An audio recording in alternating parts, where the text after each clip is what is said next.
welcome everyone to session one of Invasion. So today we're going to kick off the new campaign. So definitely, if you guys are new to the feed, if you missed the session zero, Invasion is going to be the new DJM actual play campaign, but also our new Patreon. Ooh. Something's reverberating there. Okay, it looks like it went away. But also our new Patreon campaign. That did sting quite a bit. Love technology sometimes. But yeah, it's going to be our new Patreon campaign. So if you are part of our Patreon or our Knight or Master tier, we've put session one up. So it's actually going to be the session I'm running today. And I've got assurances from both Vars as well as Gert, some of our patrons on the game, that they haven't looked so far. So you guys have to hold them to it. If you guys magically know that the Yuzon Vong is a secret Imperial operative, they cheated. So we'll kick that off. Definitely, if you're new to the stream too, drop a follow. We're going to be going live every other Tuesday at 6:30 Eastern Standard Time with more Invasion goodness. But we're going to kick it off into the game now. So we're actually going to start this off a little bit different. We're going to do a little bit of a hot start. So you guys are going to see the map shift in just a second. And you all are going to see a pretty messed up looking scene. So you guys, we're going to bring everybody in individually. But as you all look into this scene, you see a room with kind of bloody patches on the floor. It's dim light, but you do see these glowing kind of almost mold or like plant-like substances covering the wall. And you do see those stray splotches of blood on this hard kind of rocky tile. And one of the things that really catches your eyes or draws your attention is in the middle of the room. It looks like almost like a makeshift shrine's been made of it. And you see that they have stacked up just bodies of droids as well as technological parts, and none of them are in good looking condition. It looks like they've been smashed repeatedly, broken, hammered together. You do see blood staining the different pieces of machines as well. It just looks a real brutal looking scene on that side. But the thing that really draws is in the center of it, you see the body of an astromech droid, and at the top on a little stick, you see a smoothed down skull standing atop of the droid body. This eyes filled with little stones, just kind of almost following you, as it looks like it's following you, even though it's stayed in place as you're in the room. So everybody throw your guys' tokens down and throw me initiative. We're going to kind of see how you all got to where you are today. All right, I got to remember how to do this. This is an interesting way to start out. Just kicking it off hard. All right. Yeah, you guys are going hard. And also, and you guys could be anywhere behind the idol, pretty much, on the bottom side. Basically, you'll have come through one of these tunnels on the lower end of the sheet. Oh, and actually, let me flip it over for the stream so you guys can see the map. And then roll initiative. So for roll 20 to roll initiative, if you throw your token out, then click on your token and go into your sheet. If you roll initiative, it'll put you on the list.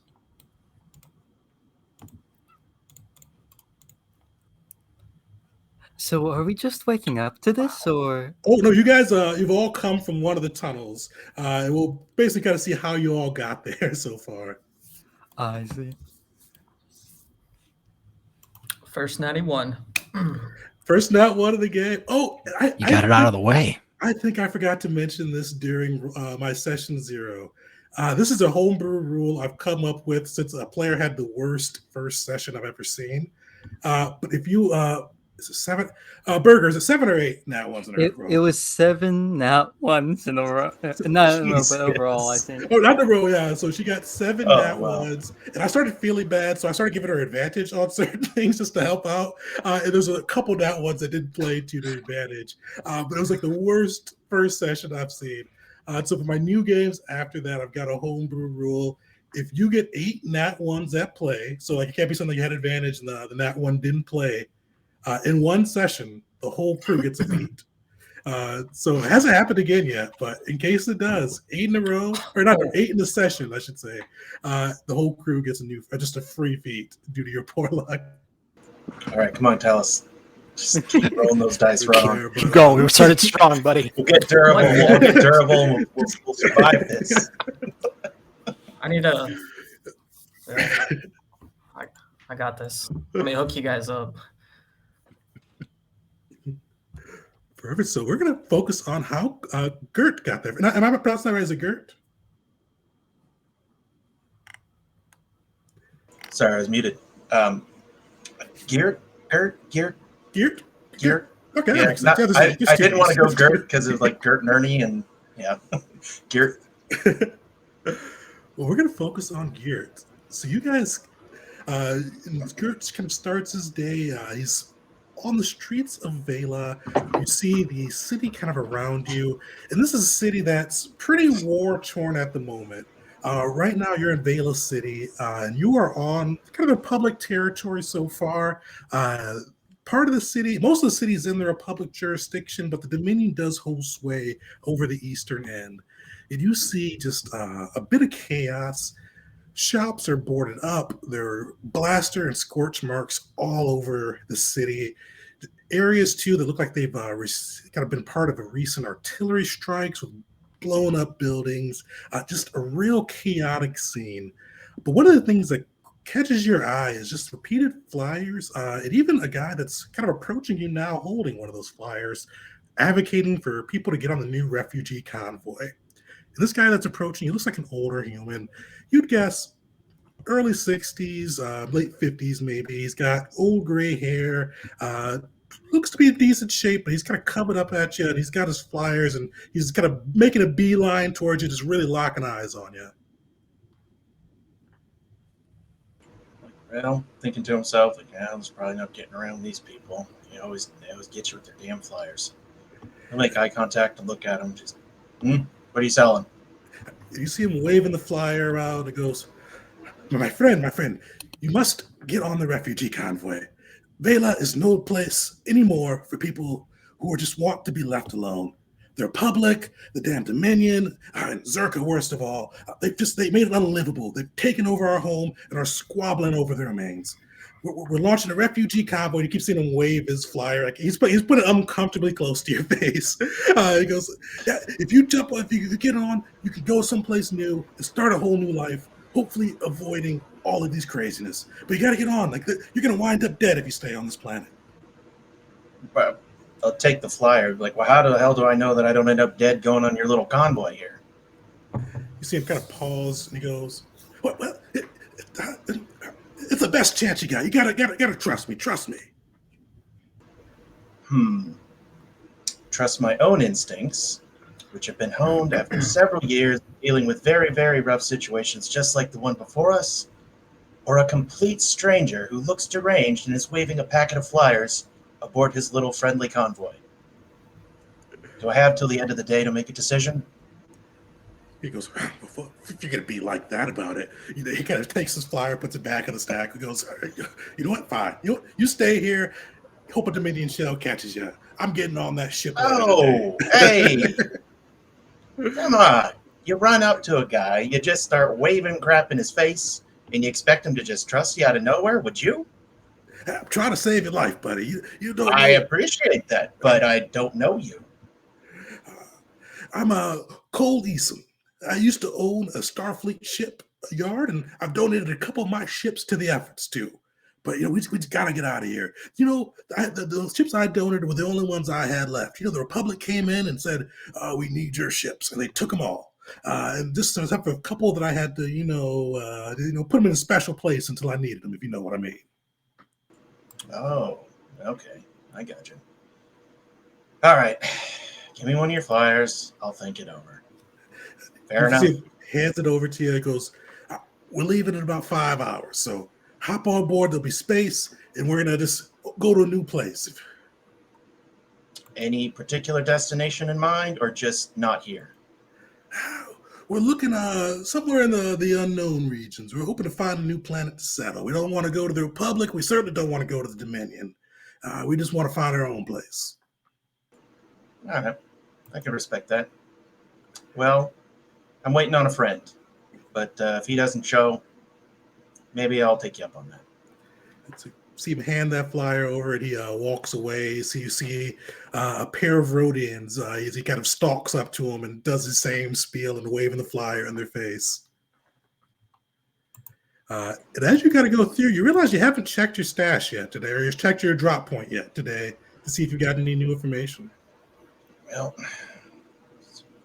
about that time, half past lunch, he'll make his way over to the, we call it the, what would it be? The dumpster behind the cantina, where his stash would be, the drop point. Make his way over there and just keep poking around, see if there's anything different from the last few days. Anything out of place or out of the ordinary that might indicate something new has happened. Yeah, you see a rolled up bag, and you see it's got a Tatooine written on it, and two suns on there as well. You see the usual yellow sun for Tatooine, but you see like a much darker sun next to it too. And you see it's kind of rolled up there and neatly placed in, kind of just to the side of the door, a spot that most likely wouldn't get too much dumped on it in case something came in. Oh, look, a free sleeping bag. Someone must have left this here. I'll take it. Kind of saunter off and just kind of nonchalantly just grab it and walk off. It's been his. He's familiar with it. It's his whole life, and it's so comfortable to him. Perfect. You naturally move off. And when you get a second to inspect it, you do see there's a little data card in there. You know this is your usual method for picking up new assignments. And once you plug that data card in, you hear the scrambled voice that often greets you for new missions going, Gert, we've got a new operation for you. Zerka's uncovered a new source of demonic gas. We want you to mark its exact location, transmit back to us, and provide any suggestions you have for siphoning the gas. If you do so, we'll deposit our usual amount of credits into your account. Make sure that you're not spotted. We want to keep Zerka unaware for as long as we can. Then you see the message cut off, and you do see coordinates on there for kind of the general range of where they expect that drop to be. And what were the three things? Sorry, let's just try to list you. Oh, definitely. So you Mark get exact location. Mark exact location. Don't be seen. And if you have any ideas on the best ways for them to get a crew up there to siphon the gas, include those two. Okay, got it. Okay. Does it self-destruct after 5 seconds? You see, it doesn't self-destruct, but it wipes itself out. You see, you'd have to be a pretty top-notch slicer to get anything back on there after it goes through its routines. It'll just take the card and just kind of smash it up into even more pieces and crumple it on the ground. Just, yeah, this thing's useless. Very thorough. He's like, so, you can look at the Tatooine thing and just kind of mull that over and put it aside for now. The Tabanic gas, is there like a public information kiosk that would lead him to like a Zerka office or somewhere where they'd actually be dealing with the Tabanic gas? Definitely. So, probably not like a Zerka. There's definitely Zerka offices, but you probably have to kind of infiltrate those. But if you did look to a public terminal, I can give you some more information on just how Tabanic gas is processed or refined and stuff like that. Yeah, that would be his first point to go figure out what he's actually been dealing with. This doesn't seem like something he's had a hand in before. Natural resources are not really his thing. It's more stealing starships and the like. But he is adaptable. Perfect. Roll me a lore check with advantage. Lore check.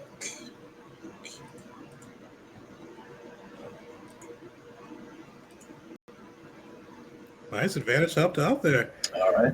Yeah. So as you research through from one of the public terminals, you find a lot about Tabana gas. It seems like the local holonet's just full of it due to the recent discovery on Velia. One of the big pieces that you find from it is this that it's usually kind of almost like veins of gas underneath the ground. So a lot of times they'll drill towards the gas, but have to be very careful not to. It's very flammable. You find out too if you didn't know already.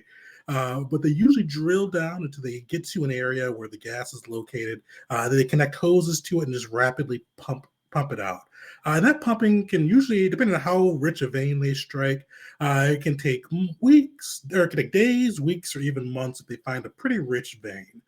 And as you kind of look through with the 20, I'll give you two, you're able to put together that if the Black Sun finds a way to hook up their own devices into the main siphoner that's pulling out that Tabana gas, and find a way to keep it unnoticed, they may be able to get a couple tanks out of it without alerting Zerka that somebody else is piggybacking on the rig.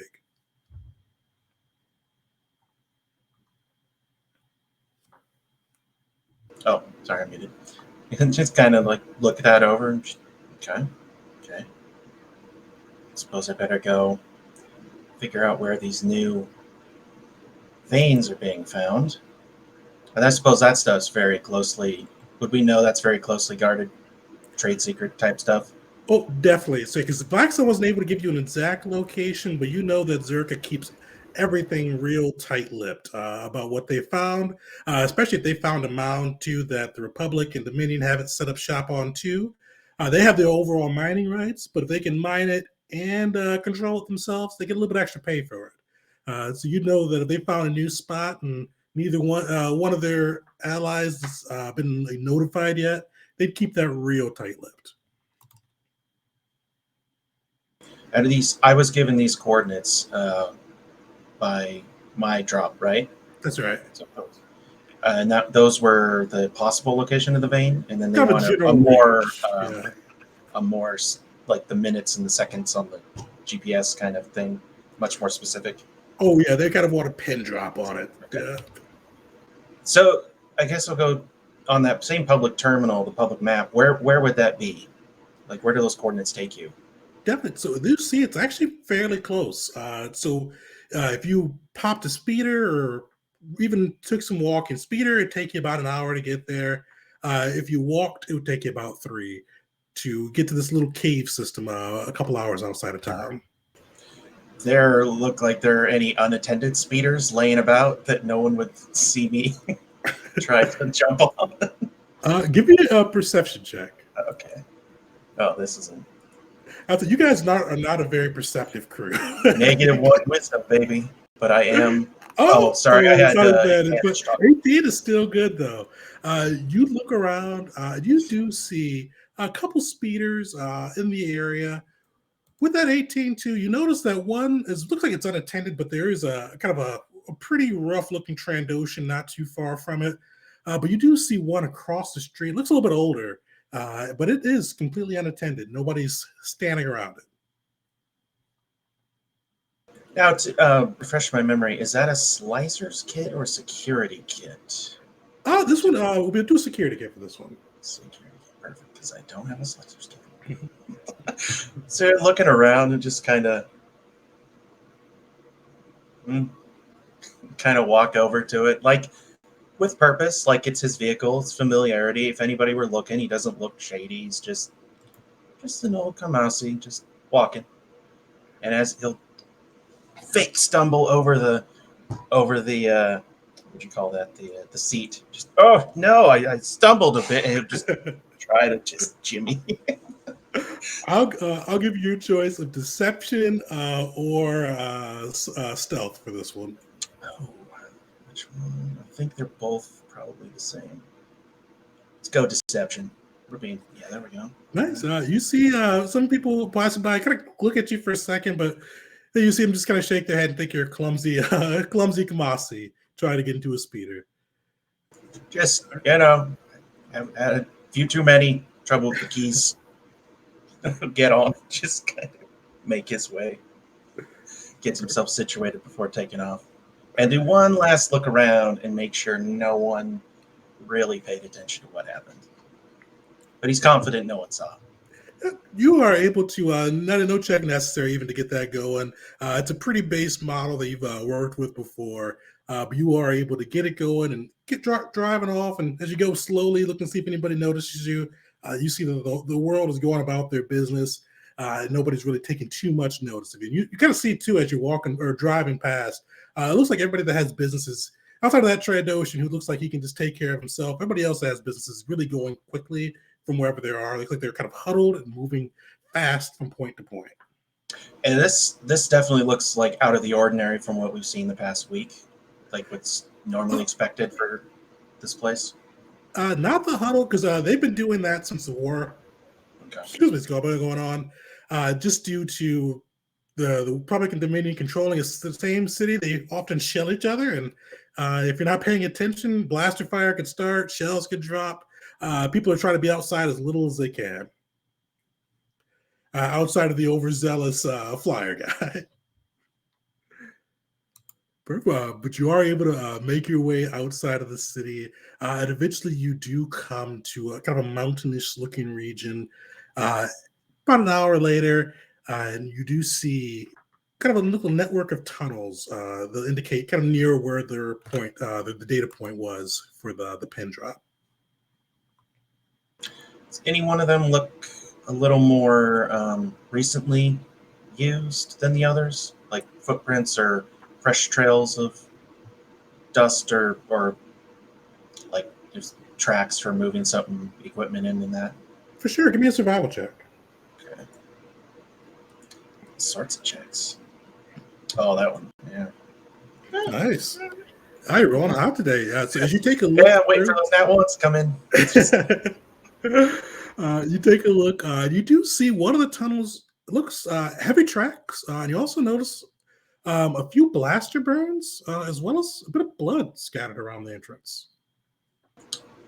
look like human blood or humanoid blood? Or does it look different? It's red, yeah. So it looks like a typical humanoid blood.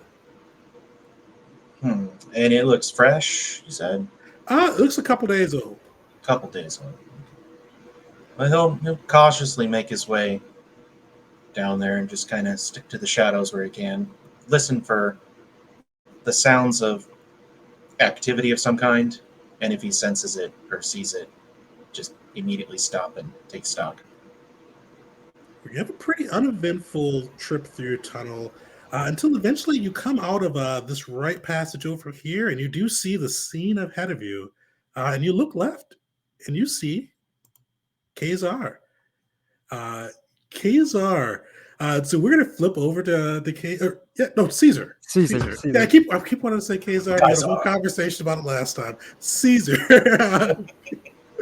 Not alone. So you look over and you see Caesar. We go back a couple hours of time to what started Caesar off. And Caesar, we see you in the Republic base. It looks like you're waiting in a waiting room, waiting to be called in to see someone. What does Caesar do as he waits? How does he kind of wait to be called in? Is he in his own room or is he in like some like briefing room? Definitely, and he would know where he's at. So he's in. Looks like the waiting room for General Beck, a Zabrakian general who is someone in charge of the ground efforts for Velia for the Republic. A general. All right. So a few things Caesar's doing. He's a bit of a multitasker. He's sitting straight up. He's at somewhat of attention. In one hand, he has a book opened up on the history and politics of the Republic. In the other hand, he has what used to be a glass of wine, but when he learned that he'd be talking to someone a bit more competent, a bit like they've earned their way to that position, he swapped out for a glass of mouthwash. And so he occasionally takes a sip of that, swishes it into his mouth, and sometimes it's a little gross, but sometimes he spit it back into the cup like fancy wine tasters. But sometimes he just takes a gulp. He doesn't really care what people think about that. But as he's waiting, he's reading and basically enjoying the time he has and broadening his knowledge. As you're sitting there reading and drinking and backwashing the mouthwash, you do some see good quality mouthwash. you see a Republic trooper walk by. kind of that standard Republic gear, kind of white armor mixed with tints of blue and gold. You realize he's from Besh outfit. You see him walk past you, and he walks past into the waiting room, and he kind of moves forward and then stops, like it catches you out of the corner of his eye. Then he looks back, looks forward, looks back, and you see him spit and goes, "What are you doing here?" Caesar just he doesn't sigh, but there's like this nose puff, like he's both just like, and I have been disrespected, but also like that, you know, when you see a pseudo funny scene of Family Guy and it makes you like do that little like nose laugh. It's like that. And so he closes his book with his pinky and thumb. Oh wait, no, that be with his that he'd be holding that with the hand with his left hand, so no thumb, his forefinger and pinky. Sets it down, looks at him. Whatever do you son mean? You know what? We don't need you. We all know that you're just eventually going to stab us in the back. Yeah, the butcher of the rim. You coming out here joining the Republic. You know how many Republic soldiers are dead in part of the operations? I don't know why they didn't just shoot you as soon as you came across the lines. I'm not going to make that mistake, though. I got my eye on you, and you know what? I got two eyes, too, and I got both of them on you. So try something, and we'll burn you down. May Misa ask you a question? It's a free nation, what I fought for. Ask away. Do you lift? You see him kind of like he looks like he's like got an angry look on, but he asks the question, kind of looks confused. He goes, "Yeah, I lift. Yeah, what are you asking for?" Yes, Misa thought so. You's a must lift to carry balls that criffing big to talk to Misa like that. Bold and smart as well.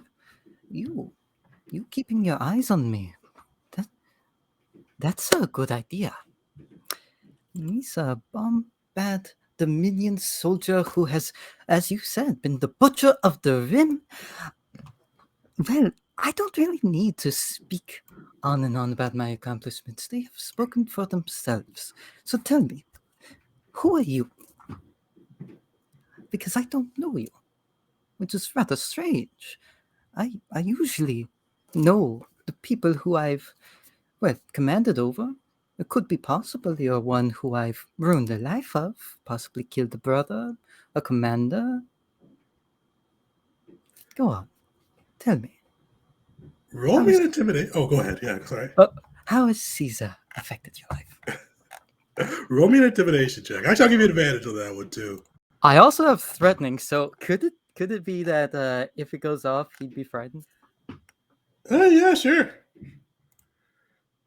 Wow, that's rough. That That's is really rough.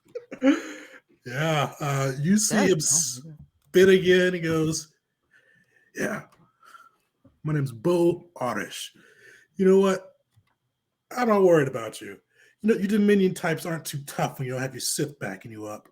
I'm true Republic steel. You come at me, I'll put you down." And you see him kind of stalk off. He looks at you for a bit, like he does that little tough guy, like jump forward, but you kind of see him just stalk off as he continues to glare at you. As he does that, though, you do see, kind of just as he's stalking off, you do see a little protocol droid come out. Kind of look nervously between the two of you and go, "Good Caesar. The general is ready to see you now. Please, this way, this way." He'll get up respectfully, put one hand behind his back, and walk at attention with a big old smile on his face. That right there helped make his day. So you walk in and you see the general, and you do see a couple of other people, but we're going to hold off on that. We're actually going to switch, and we'll connect back at that when Dash comes up.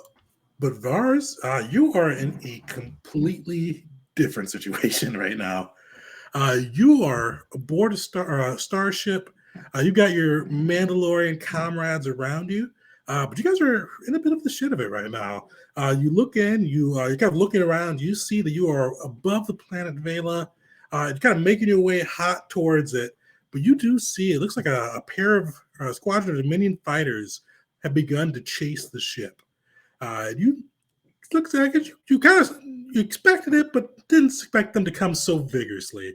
You know that there's bad blood between the Dominion and any Mandalorian, even mercenaries who aren't affiliated with the nation. After what took place with Mandalore seizing some of the Dominion fleet and claiming Dominion over the Mandalorians. And you see those fighters are streaking in. They're blasting at the ships. You hear warning lights flashing. Your shield is blaring. You see them coming at you. What's Vars doing so far? He's looking around like, why didn't we see them earlier? Who's on guns? Yelling to I guess he's at the front with the pilot, Turk. So you see Turk just kind of rapidly spinning, goes, I don't know, Crifford snuck up on us. We knew the Dominions were going to be pissy about this, but I didn't think they'd come at us so hard. The Republic's just sitting watching them. Got to put all in. We got to make the plan. Hope we can lose them. All right, I'll see what I can do I'll see what I can do to patch things up. Make sure we get there. I'm going to take off, and Vars is going to go ahead and run off and assess the damage, see what he can do, make sure it holds together till we get planet side. Perfect. Give me a mechanics kit, chat. Okay. What skill would I use with that?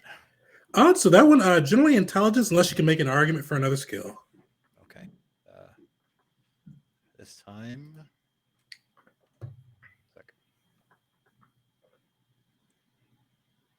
I'm not sure where my character sheet went. One moment. Would swearing at something to fix it count as like charisma? Is that... Do the fonts, just tap it once and see if it works. If I kick it, can I roll for strength? No, I want to go for intelligence, and off it goes. So you try to patch up the damage as it's coming through, but you see those Dominion fighters are just raking across the shield. You see sparks flying in. Turk's doing a good job. He's whipping it around. You hear your gunners chugging, is blasting. And you do see from your kind of the engine station, the mechanics room, a little vid showing that it looks like some of those fighters are getting taken down, but there's just too many of them, and they're just piling on the damage. After a minute, Turk does, after you guys just fly through, Turks does a crazy maneuver as you guys get into the atmosphere. It does buy you quite a bit of space. But just as he gets into the atmosphere, you feel like a jar. Like it feels like it just shakes the ship. Feels almost like a bit of a tractor beam has been hit. Give me a perception check.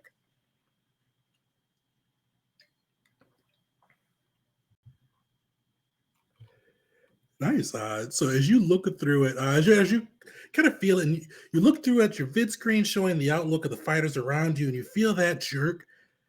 You know it's not from a tractor beam. You don't see any of those ships. They're too small. They're single man fighters. They're not something that can have a tractor beam. And you also feel it. You've been caught by a tractor beam before. You know what it feels like to be drawn in. This almost feels like a wave versus a tractor beam. And you start to see your ship coming apart as almost feels like you flew into a black hole. You feel kind of gravity waves pulling at you from all different angles, and you see the ship is getting almost sky bombed into the ground, just pulled straight down. Does Vars try to do anything? What does he try to do? He is yelling. He's yelling at everybody to brace and get ready because we're going down, and he's trying to find something to hold on to and make sure he doesn't, turn into a red pancake. Give me a strength save with advantage. 13. Nice. You try to hold on. You see the ship just rattling and rattling. You see it snaps in two as you guys are in the lower atmosphere. You see part of the ship goes one way, part of it another. You're holding on as tough as you can, but you do see just kind of the swirling atmosphere, the wind pulling at you, and you're pulled out of the ship as it's falling, and you see it kind of rolling and rolling and rolling. And as you're kind of coming to the ground, just lack of oxygen, and you lose consciousness for a moment. But then you wake up. You're not sure how long later. You see bits of wreckage around you. You see your part of the ship in front of you. You're kind of banged up a little bit.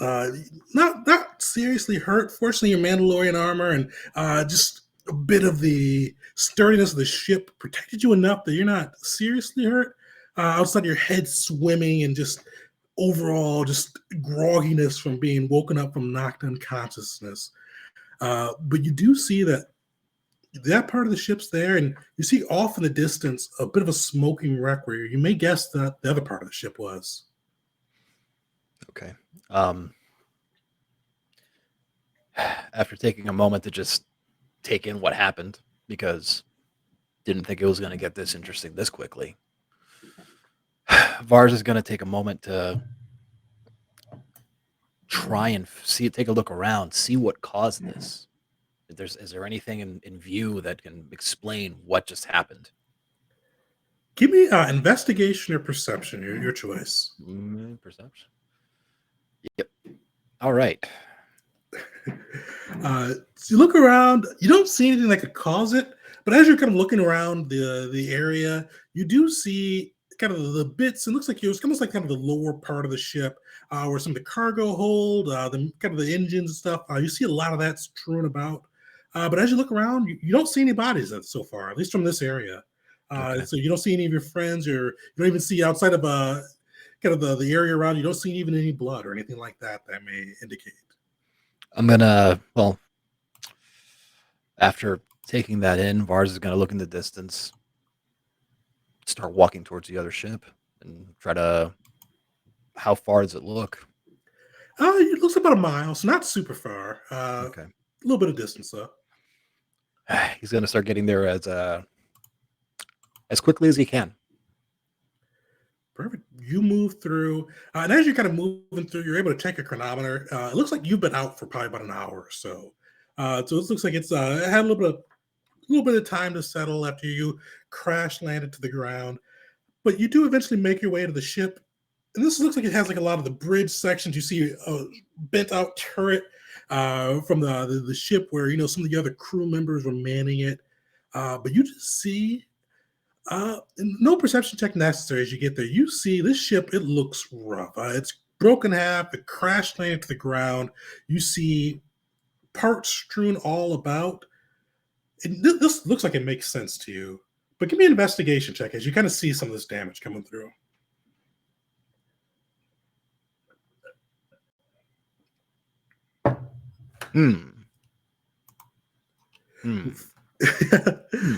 Vars is still a little groggy from the fall. Yeah, he's probably concussed a little bit. A little concussed. He probably has a little bit of a ringing sound in the back of his head. But he looks around. It looks like damage from a crash. But one thing that does catch your eye a little bit, the control panel for the ship. You see a bit of blood there. And it looks like somebody smashed the control panel. Not like a crash smash. It looks like something's like beat it up after the other damage to the ship has been done. Looks like more like somebody with a hammer or cudgel banged it in a bit. All right.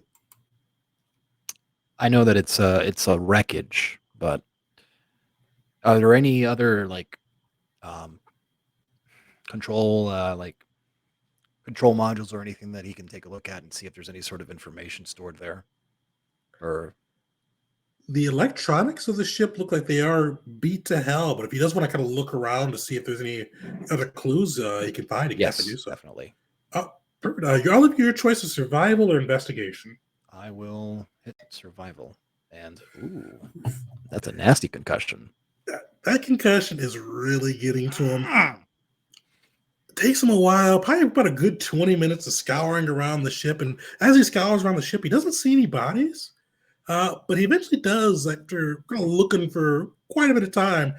He finds a bit of blood, and he sees some footprints in a trail where he sees the trail of the footprints on one side, and he looks like a couple people being dragged across, just dragged along.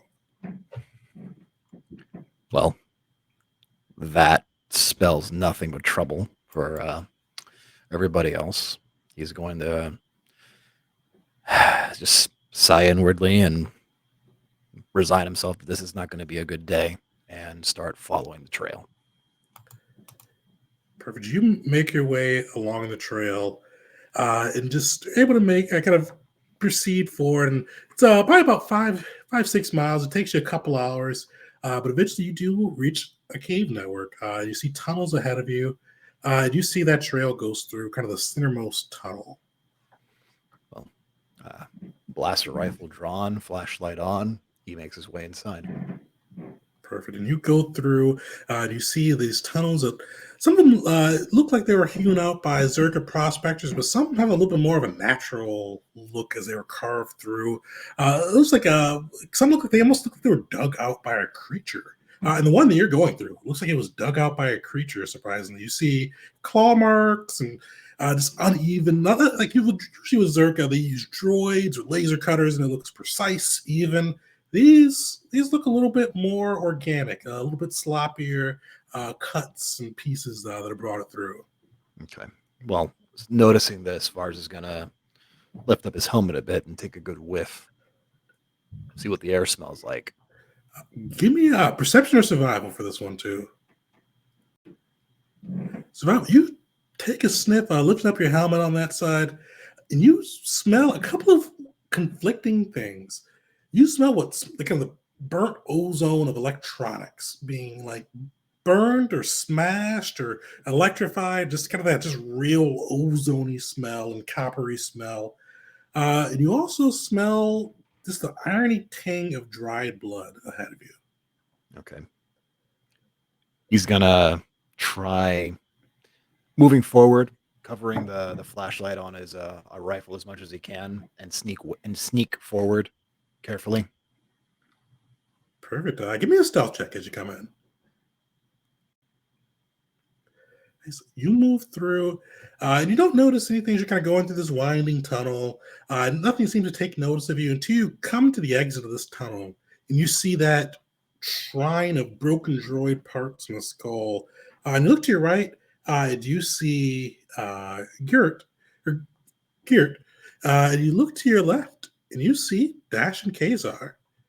And we're going to switch over to Dash. So Dash, I think you said you've been on on Velia for about a week. I know you spent your time trying to schmooze and find some good contacts while you're there, but got rebuffed by some of the Republic soldiers due to Operation Broken Wing. And you've been hanging out for a little while, but eventually you do get a call from General Vec asking that you report in for a special assignment, looking to contract you to work for the Republic, even though you'd been decommissioned. All right. Yeah. So I'll tell the general that I'll head on in. And with Dash, does he wear his Republic armor? Or honestly, actually, I forgot to ask everybody too, but we'll start with Dash. What does he look like? Yeah. So he's a human, kind of about average build. He's got so light armor, so like some flexi mesh, probably from his Republic days. Kind of, you can tell that he's been through a lot of firefights in it. It's got burn marks and mesh marks and dirt and maybe some like blood stains on it.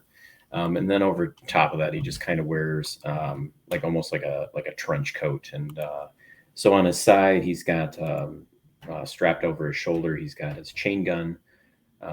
And then inside his jacket, he brings all of his friends, and so he would you would see kind of 4 like grenades, all like kind of clinging to the inside of his jacket, and on them are the Sharpie, like literally like Sharpie wrote on the grenades with their names. So as you make your way to the compound, does he have anything to do with the COAS on there, or is he taking any of his unit stuff off of it? Yeah, he would still have the patch on his right shoulder. Nice. You're walking through, and you see kind of towards our Republic base, and you see some troops out there patrolling, some doing some training regiments, and you see a Zabrak officer. You see him leading some of the training regiments. Did you see as you walk past, he kind of looks over and looks like he's about to turn back to training the troops. You see him catch eyes on that COS emblem. Do you hear him go, all right, stop. Look to your right. This is a disgraced Republic soldier. I'm training you so you don't end up the way he did. His lack of caution, sanity, and preparation cost the Republic fleet dearly. Do you want to be like him? And you hear a lot of the troops go, no, sir. And you see him kind of look at you too, like just waiting to see if you would say anything to him. Yeah, so like kind of going this is on, he probably wouldn't even really notice the soldier. He's kind of in a daze as he walks. And you can see that he's kind of tracking something. Like no one else, they probably wouldn't see it. But he starts tracking it across, and he's got his chain gun, and it's like on trigger enough that it's spinning very slowly, and he's just tracking this imaginary object across the ground. And then he would hear the commander yell, and he'd kind of look startled, and he'd turn around and he'd say, "Commander, do you know you have womp rats running amok around your training yard?" And then just like completely oblivious at what the commander was saying and just keep tracking this imaginary object. You see the commander, like he looks perplexed. Like he expected you to walk off in shame, to yell at him. He didn't expect womp rats. He goes, like you see him like he looked at you confused, and he kind of looks around. He goes, womp rats? And so Dash would just be like, yeah, it's a pink womp rat. I've never even seen one right next to that purple. And then Dash would just look confused, and he'd say, and then just kind of scratch his head and just keep walking. You see the commander just like he looks just really confused. And you see one of the soldiers starts to chuckle, and he goes, "Attention! Ignore crazy, run laps, run till you puke." And you see him just start riding the soldier, and he's yelling and yelling. But as you walk past, you keep seeing like he's like half his attention's on yelling and trying to get the soldiers back in force. His other half, he keeps looking back at you and looking around, trying to see what you're tracking as you make your way into the base. That's beautiful.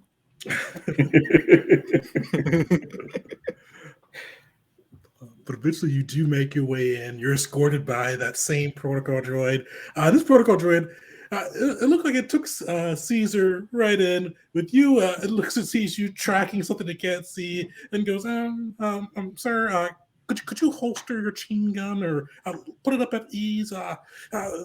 We don't usually like to have big weapons around the general. So Dash would look at the protocol droid, go, yeah. I'm so sorry about that, my good friend. And he would drop the chain gun, and then he would look down and say, no, Frank, you can't come out yet. And then he would like close his jacket around it, and then just walk into the building. You see the protocol droid looking like, Frank? Is there a Frank? We don't have Frank on our appointment list. And then just as you walk past, it just kind of just shuffles awkwardly behind you. But eventually you are brought into a room, and you see General Vec there, and he is a Zabrakian male. You see he's got some battle scars. You see he wears 2 slug pistols kind of strung on each of his hips. You see next to him, standing there as well, is Master Kalu, who is a Bothan Jedi Master. And you guys are probably both familiar with these two by reputation, if not by meeting them. Vect is a pretty hard-nosed general. He's one of the ones that's come up through war. He started off as a private and has been fighting the Dominion for the last 10 years and has bumped his way up to general. And he's a hard ass, but he's kind of earned his way there. And Kalu, by reputation as well, he's a pretty savvy Jedi Master. He kind of skirts the line a little bit, and he's willing to do kind of unusual things to get his mission across. But as you enter the room, you see to your right as well is Caesar. Yeah, so I immediately would like snap to attention at seeing the general and give him a salute and just be like, Ordnance Special Dash, reporting in. You see, So, okay, go ahead, Caesar. Yeah. Caesar, when he walked in there, standing in attention for the general, he had a shit-eating grin from his interaction with the guy. Like that kind of made his day. But seeing that, like for a moment, this composure just there's a little crack in it, and his smile becomes a lot more sincere, and he almost beams, and his eye will even flick over the dash, just like, oh, this is going to be a good day. This will be a good day. And so Dash, after saluting the general, would see Caesar over there, and he just start laughing, and he go, "You brought the only Republic trooper that's crazier than me." So both of you guys give me an insight check as this is going down. Would Caesar be able to put it together? Me like, oh, they brought the most expendable people, the most capable yet expendable people in the room. Oh, you get that one for free. Yeah, you Yeah. get that one for free. Let me get this. Oh. All right. So can I? It's failure, but could I take the nat one just from this and Caesar being on the same wavelength for whatever this comes out to be? For sure. You look around. You look and see that. You think the general is very happy to see you. Like he looks like you guys are like the pride of the Republic Army. You are the best of the best. He's happy to have both of you in his waiting room right now, or in his office right now. the Both and Kalo, he looks like he's got a little smirk on. He looks like he's got a plan. Is what I'll say. So you see the general, like he just looks real hard at you guys. It just doesn't speak. And you see Kalo, General Master Kalo, jump in. He goes, "Oh, well, thank you both for joining us. It's a pleasure to have such not exemplary, unique people from the Republic Army joining us." We have a extraordinary mission, and as you said, it's extraordinary. You see Vet grumble as he says that, and he goes, "Extraordinary mission for you too. You could do a great service for the Republic just by checking out a distress signal. Does that sound like a great way to serve our glorious nation?" Caesar's raising his one good eyebrow curly, just like you like. Obviously, this man is making it as simple as possible, not giving everything. Like Caesar half wants to say something, but at the same time, kind of wants to test himself and see what he can do with as little information as possible. You see him kind of just not. It is exemplary, isn't it? So, just long story short, we've lost track of a couple Republic patrols. They've been in the mountainous regions near Velia City. They haven't been meeting their check-ins, and we haven't been able to recover them. And that's bad news because who knows what the Dominion is doing. I mean, they could be capturing them and getting information out of them. They could be planning a surprise attack. Now, and as I mentioned, I think I mentioned this. There's been a couple squads, and we sent out a unit to go retrieve those squads, but they've gone missing too. But we know you two. You two are top notch. I know that business with the COAS, that wasn't your fault, Dash. We know that. But we think your unique skills mixed with Caesar's exemplary leadership that he's shown with Dominion. He used to be called the Butcher, but he's on our side now. We think you two could solve everything. So Dash he kind of rubs his chin. He's like really thinking. He goes, "Missing patrols and womp rats. Yes, something is up. I will get to the bottom of this." Caesar's just looking at the Jedi Master, just like, you shall believe, we shall die. You see the Jedi Master keeps his cool. You see Vet go, yeah. No. You all won't die. You all are trained Dominion. Kind of looks at you. No, I mean Republic soldiers. You all will make it through this. Okay. We just need you to check on the squads. And the nice thing is we found a distress signal. So follow that distress signal. Report back to us. If you find the squads, bring them home. Otherwise, eliminate whoever took them. General, if I may, on any other day, had you given me any other Republic soldier, perhaps there would have been a chance. But I look forward to dashing your expectations, as you have given me the one man who I can absolutely, without a shadow of a doubt, complete this mission and return to you whatever is left of your Republic soldiers. And you see the general kind of goes, waves, and the Jedi Master Kayla goes, oh, of course you can. That's why we selected you. We have the utmost confidence in your abilities. We trust in the Force. We feel the Force has both brought you here. Paper or plastic? Huh? What would you like me to take to bring back whatever's left of the Republic soldiers? Or Dash, do you have a soup can with you?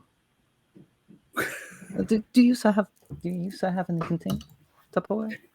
So he actually does have like a bunch of like random like gear that you'd bring out in the field, and he pulls out like what's like this utility that could be used as like a pan or a cup, like heating. And he's like, "Oh yeah, sure, here you go." He hands it to you.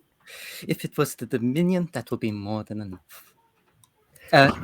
Good day to you, General, and may the Force be with you, Jedi Master. You see the general goes, this is a Griffin Banther show. He just like he looks. You guys can both tell he looks upset. But the Jedi Master Keller goes, "May the Force be with you too. I sense great things for you two. Report back as soon as you can." If like a little bit outside, if we're sent out and dismissed immediately, a little bit outside the room as we're walking, Caesar's gonna look at Dash and say, it's ironic that he said the Force may be with you, since I very much enjoyed the Sith ideology. That coming from a Jedi. And will chuckle to himself. Ironic. Yeah, Dash just like he like looks down and he's like he talks to himself sometimes too. I don't get it. He just keeps walking. When you guys are able to make your way through and eventually kind of arrive, they give you a speeder as well to make your way towards the mountainous regions. And as you guys get to, you're approaching from a different area than the other guys were. And as you make your way there, you do see what looks to be a broken down speeder not too far from one of the tunnels.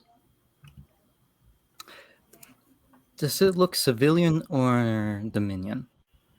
It actually it has a Zerka emblem on it.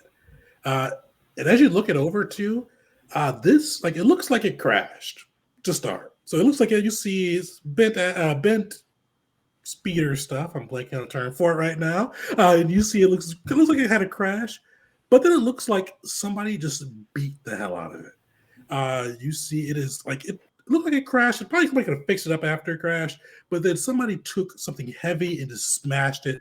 You see mechanical parts strewn around the area. It just looks like somebody in a frenzy, just beat it, and beat it. He's just gonna kind of tilt his head to that and look over to Dash and say, "What does your council say about this? What do they think?" So, Dash will just go up to it and look it over really thoroughly and be like, I think someone was very mad at this speeder.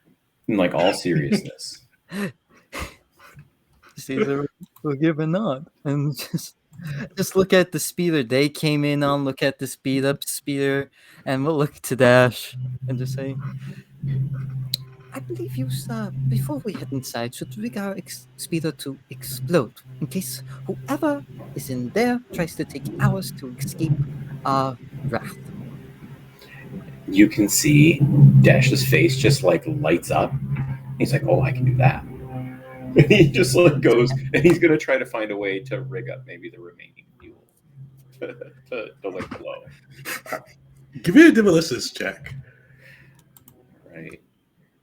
And I am a specialist, so I think I'll take my time on this one. All right. So.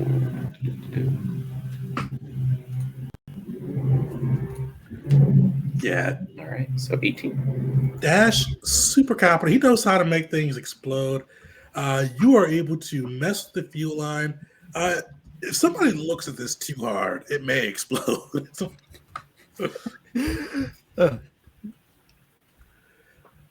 Yeah, and so he'll just then tell Caesar, he's like, I don't know why I did it, but it'll blow up now. And then you just start like backing away.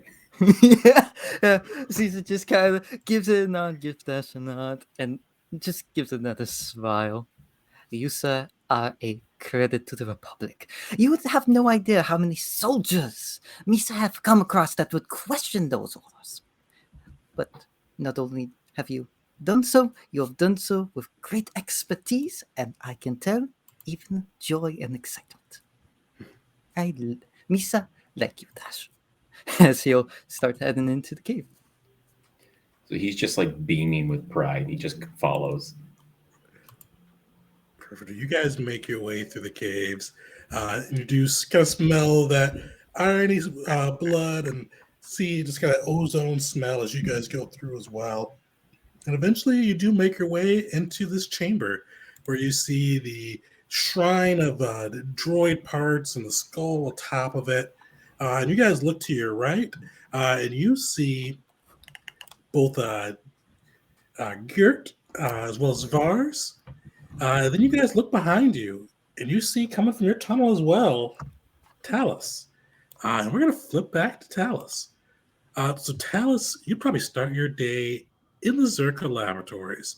So you've been with Zerka for some time, and you know even on backwards planets or planets they've just set up shop, Zerka always brings nice things. So you're in a well-appointed laboratory. You've got that just sterile clinical air surrounding you, and you see all of your favorite machines and toys around you. And I know you spent the last week kind of building or manufacturing new additional medicines and trauma kits and things like that. Just using some of the cool stuff that Zerka's provided you, because you're one of Zerka's assets. They like you. You're a doctor. You've helped make some new inventions for them. You've made them some money, so they give you a cool playground to play around in. You're not like one of the drones they've got that has to make do. And you kind of get everything. And what's Talis doing kind of before his day or before the event start? How's his usual day going for him?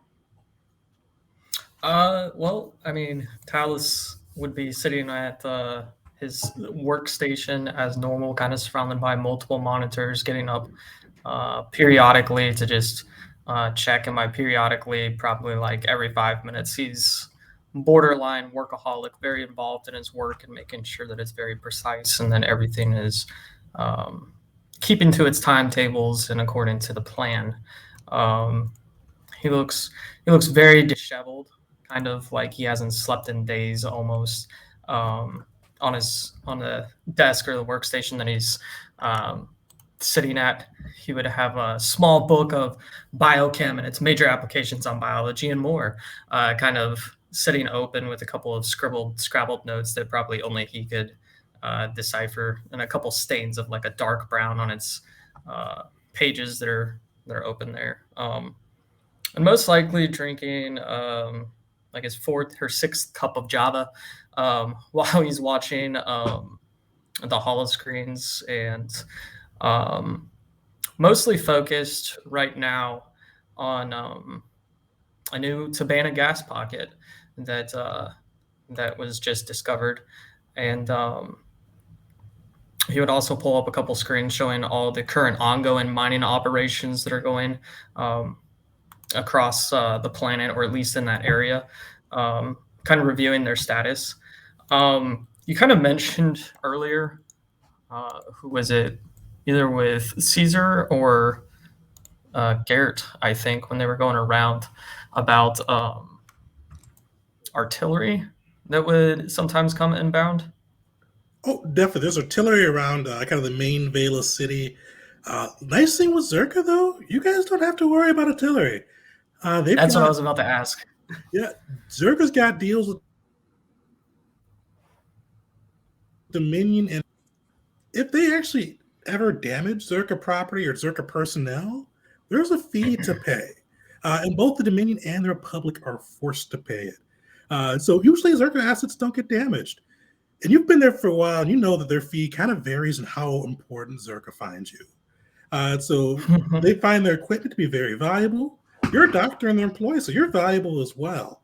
If you're a laborer, though, that's just a little credit fine, and it goes up from there. So you know that they kind of they assess what their value is, and they charge whoever had the misfortune of attacking with that value. Yeah, I would. I mean, if there's any sort of kind of defense in place for the facility, such as shields or anything like that, I'd be checking that. So basically, I'm probably covering way more than what's in my realm of focus of what I'm actually supposed to be there for. But I'm just all things tech and all things, biological on top of my, sole focus of Tabana gas and Baradium that's there. I'm going to be monitoring all that. But yeah, I'm just sitting there drinking some Java and getting up and checking everything. Perfect. Roll me a investigation check as you kind of go through the different systems. Let's see. Should I? Can I? Is a temporary boost allowed to be added to this? Oh yeah, for sure. You're not in time crunch. Heck yeah. Investigation. 20. Nice. You look through the different sensors, and you notice shields are good. They're strong. Zerka, especially for facilities, they've got high value assets. They always spring for the best shield generators, and it's holding up very well, kind of performing optimally. As you kind of scroll through and get to the Tabana gas feeds, looking at that most recent one, you do find that the numbers are a little odd. It looks like not coming up exactly what you'd have expected. It looks like production's way down and just kind of continues to creeps lower and lower as you review it, as you're kind of going through your morning routine. Okay, yeah, I'll compare it to like maybe some prior days, even going back as far as 2 weeks, to kind of see if there's any sort of trend, like maybe the line just needs to be moved, or maybe that one's kind of just gone empty. But is there a way for me to call up on comms, maybe a crew that's in that area kind of operating that site, maybe? Definitely. And you try to reach up on comms too, and you try to get some of those crews, and the crews aren't picking up. But this isn't unusual, and this is something that you all would have seen too. The comms have been having issues on planet lately. Usually for surface-to-surface communication, it's working all right. But for any of the factions, Republic, Mandalorians, Black Sun, communicating with the ships in orbit has just been difficult. Like the Republic thinks it's the Dominion thinks it's the Republic, Zerka thinks it's everybody. So they think something's going live to try to disrupt communications.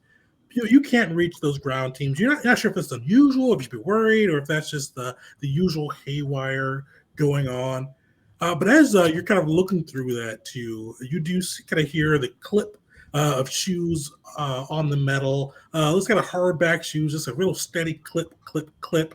And you'd probably recognize the kind of the cadence of it before you even saw the person. You see Director Cole walking towards you. And Director Cole, he runs this establishment on Velia, and you're kind of like a dotted line report to him. So he's not your direct boss. Your direct boss is back in one of the Zerka headquarters for the science division, but he's the business lead for this site. And he's one that kind of doles out funding and sometimes gives assignments, even though he's not your direct boss.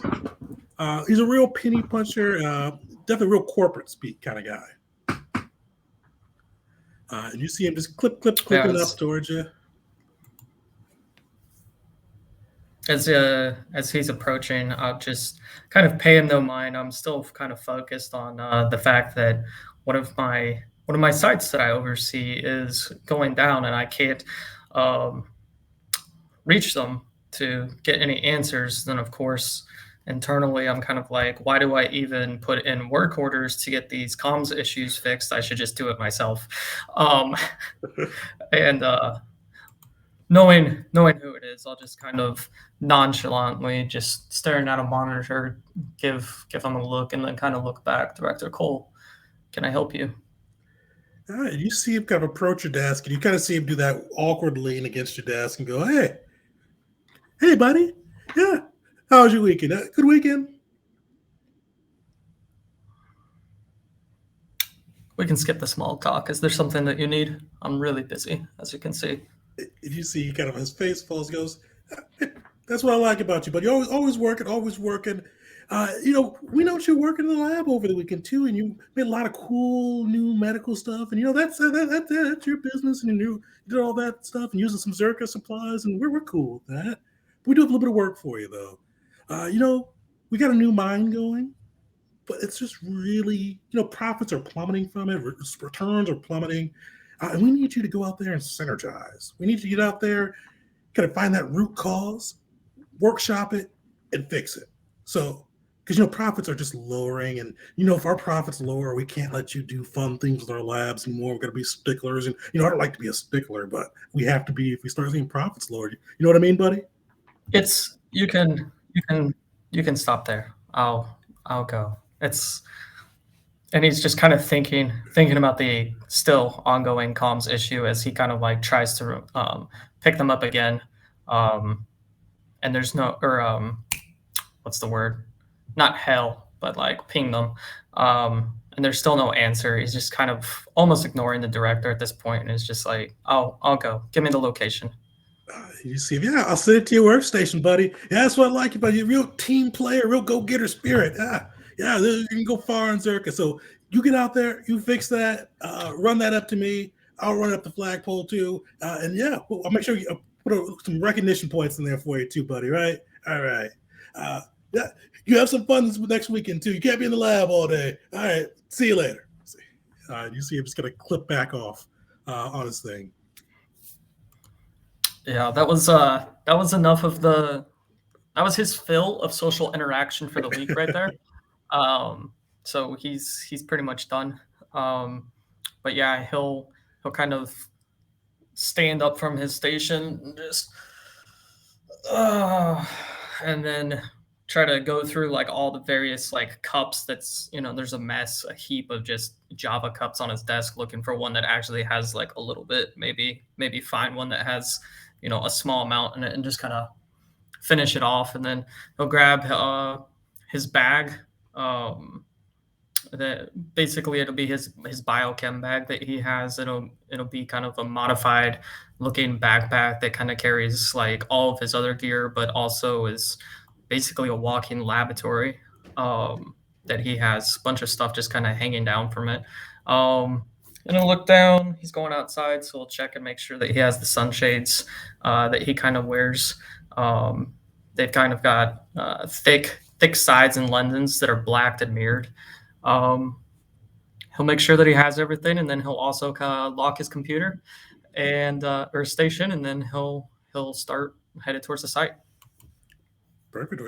You're able to get your station locked out and get yourself kind of set for the trip.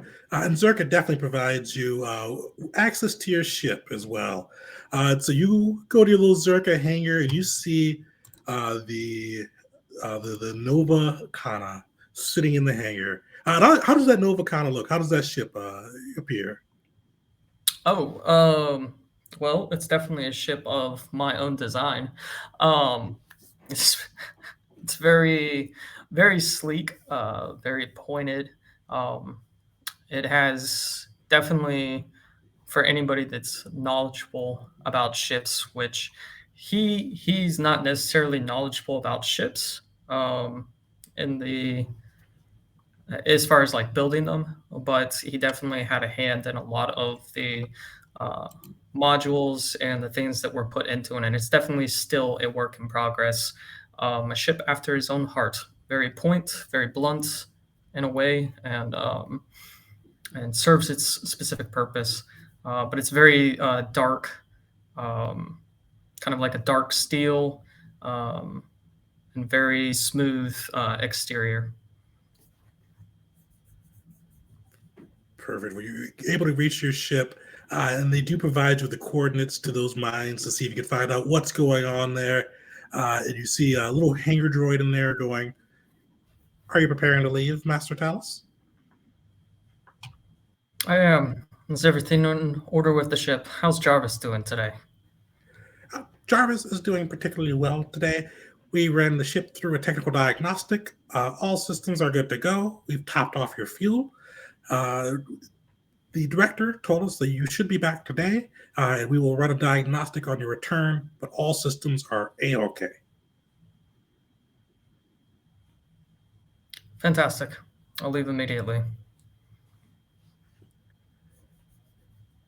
Perfect. You're able to board the ship. You do see, or do you hear the kind of the sounds of Jarvis across the comms going, "Dallas, appears we have a new directive. What's that director sending us to now?" Well, apparently I am supposed to be the one that goes to do all the heavy lifting. Nothing that I'm against. I kind of prefer it. You know me, Jarvis, but I'm very busy. No one else is doing what I'm doing, and failure, of course, will be attributed to me, and we can't have that, can we? No, we can't have Put it that. in the coordinates now. We can't have that, sir. You know, everyone I know says that sending a doctor out to the field in a war-torn planet is the smartest use of resources. But yeah, that director, he's a real go-getter, isn't he? We're going to have to work on your programming. I'm not sure we could agree with that one. But we'll figure that one out later. I'm sure we will, sir. I'm sure we will. I'm putting in the coordinates now. You do see the ship begins to boot up. You hear the engines flare and the coordinates appear across the screen for the abandoned mine. You do see kind of the hangar doors recede. Is Talis going to apply this himself, or is he using the Jarvis of the autopilot? As far as I know, the AI doesn't have the ability to do that. I'm going to look it up real quick because Oh yeah, that's next level. I for would, that. Yeah. I would allow the. Yep. I'll do it myself. All right. Give me a pilot A little check. bit of. Now let's see if all that time paid off. Piloting. There it is. Temp boost still allowed for this one? Yeah, sure. You're not pressed for time, so you can definitely boot up your programs to assist.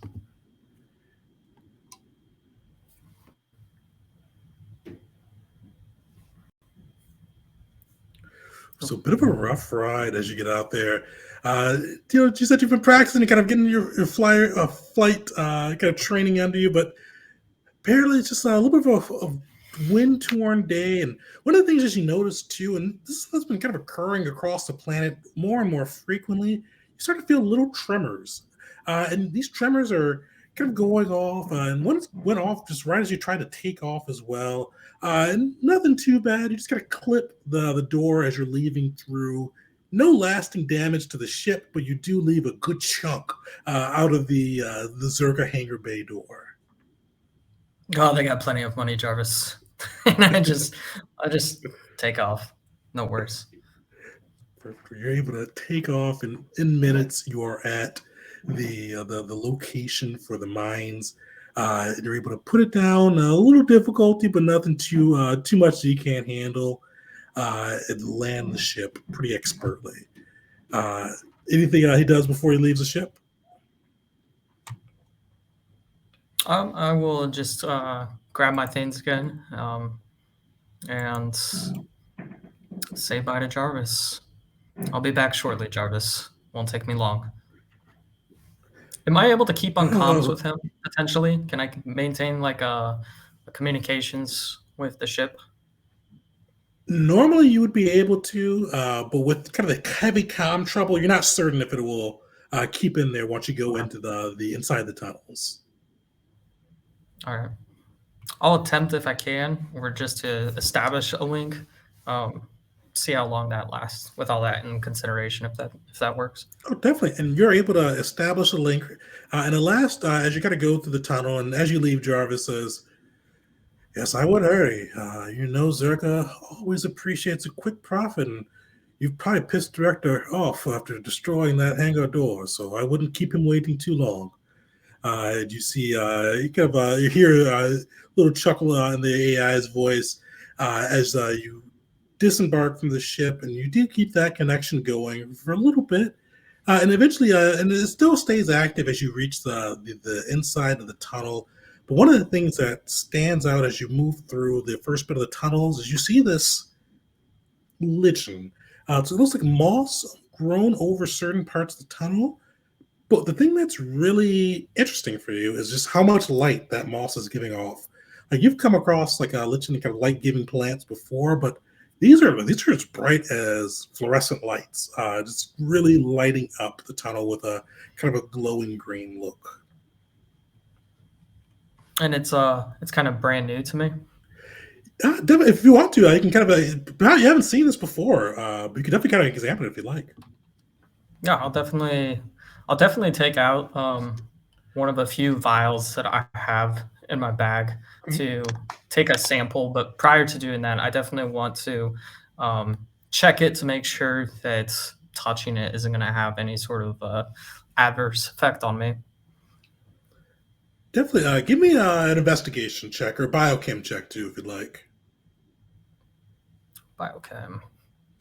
Oh, we'll go biochem.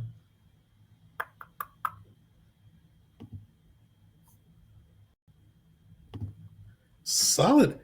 You take a look. You're sure it's not acidic or poisonous. You're positive there's no harmful properties from it.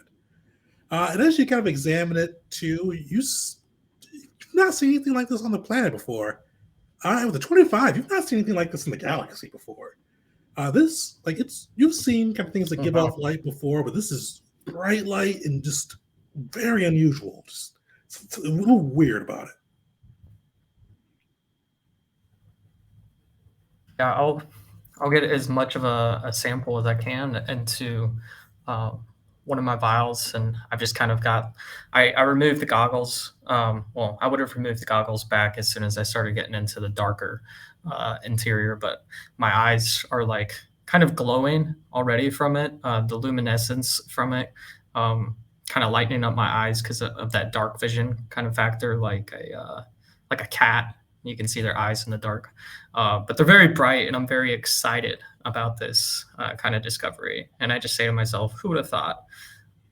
Who would have thought that I would have found this? And if anything, it was the director's door that did the damage to the ship, not my ship that did the damage to the door.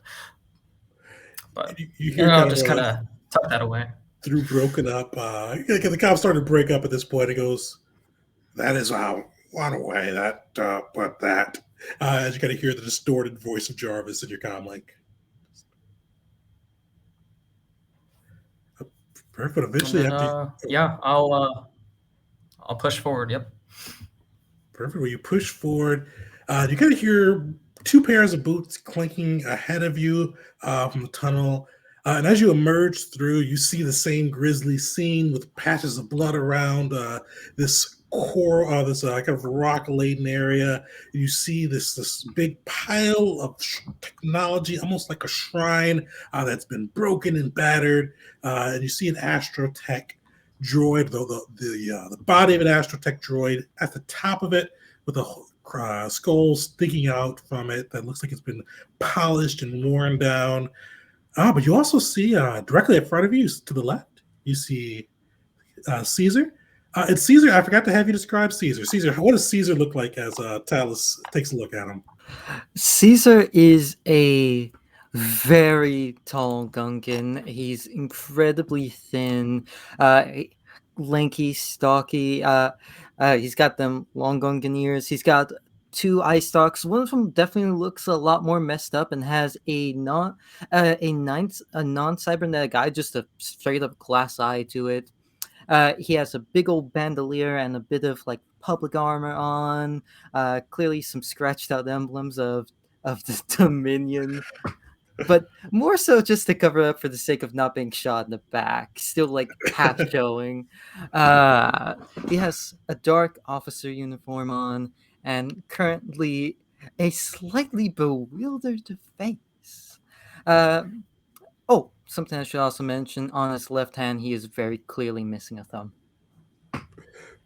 So you see Caesar right ahead of you, and you see Dash ahead of you, and Dash was able to describe his PC, but is there anything else you want to add for Dash as Talos takes note of you?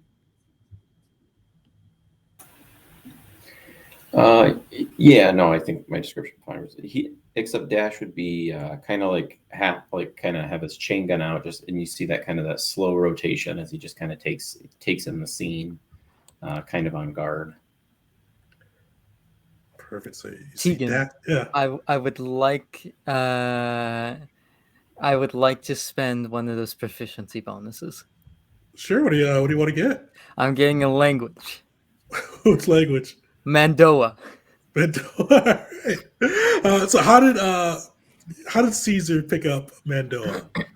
As the Butcher of the Rim. He was sent during. I can't quite remember off the top of my head how long ago it was. The Dominion got the Mandalorians on site before they eventually became more independent. But whilst they were working on the Dominion side, Caesar worked with them and took the time out of his day to learn the language and learn it fluently, to show respect for their warrior culture. Perfect. Caesar knows a perfect Mandoa, and yes, the Dominion and the Mandalorians worked together for a good about 8 years before splitting up for the last what would that be? Last 7 years with the Mandalorians going their own way. So yeah, they were quite inseparable for a good bit of time. So yeah, you definitely know the Mandalorian language of Mandoa. That fits well because Talis, as you look to your right, you see Vars Kadara. Vars, what does Vars look like? Well, he's wearing a black helmet that's tinted with red towards the center of the visor. And he's not just wearing armor, though. You see that it's Mandalorian armor, but like it's lived in. Like this is every day. He's wearing a jacket over some of it, covering the center of it. He's got some pauldrons on top of the armor. He's got pockets. He's got bandoliers. But he's carrying what looks like a small arsenal with a blaster rifle in the front, grenades hanging off the bandolier, a pistol, a slug pistol tucked into the back, and a wrist launcher with a rocket. And he's just as confused as everybody else, looking around, going back and forth. Caesar's gonna look over to Vars and say, "Oh, I'm gonna butcher this. I looked up a translator for Mandalorian.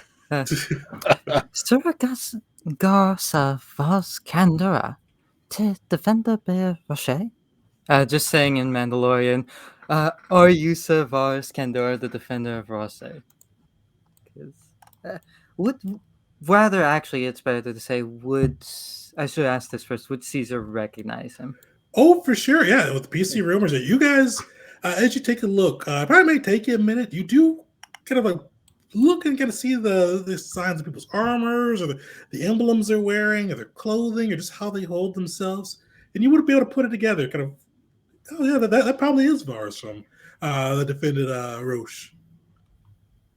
Yeah. If Caesar would still ask that in Mandoa. He's Vars is going to look him up and down and say, "The hell, the butcher?" And when the hell did you learn Mandoa? During my service with your people before you turned your back on the Dominion. You, sir. Strange to see you, sir. And he'll start to recognize the other people here.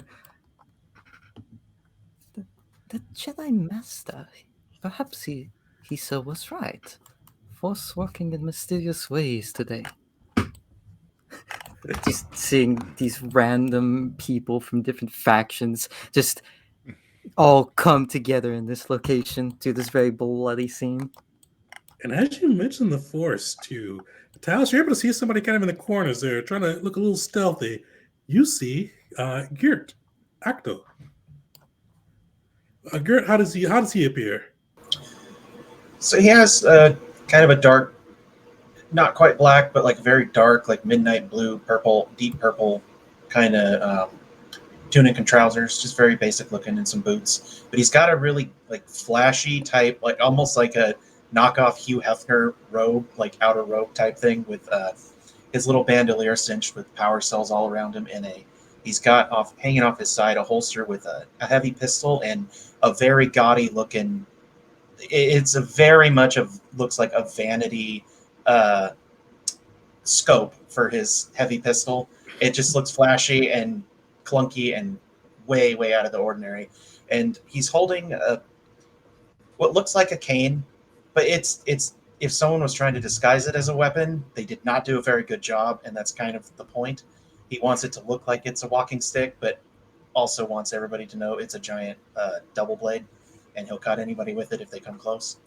But he's just kind of standing in the corner, just looking at everyone, not really saying anything, just kind of sizing everybody up, paying very careful attention to all their voices and their faces.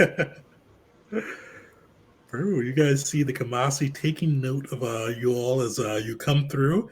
But as the last newcomer in, everybody sees Talis kind of approaching right at the entrance of the tunnel. And Talis, what does he look like?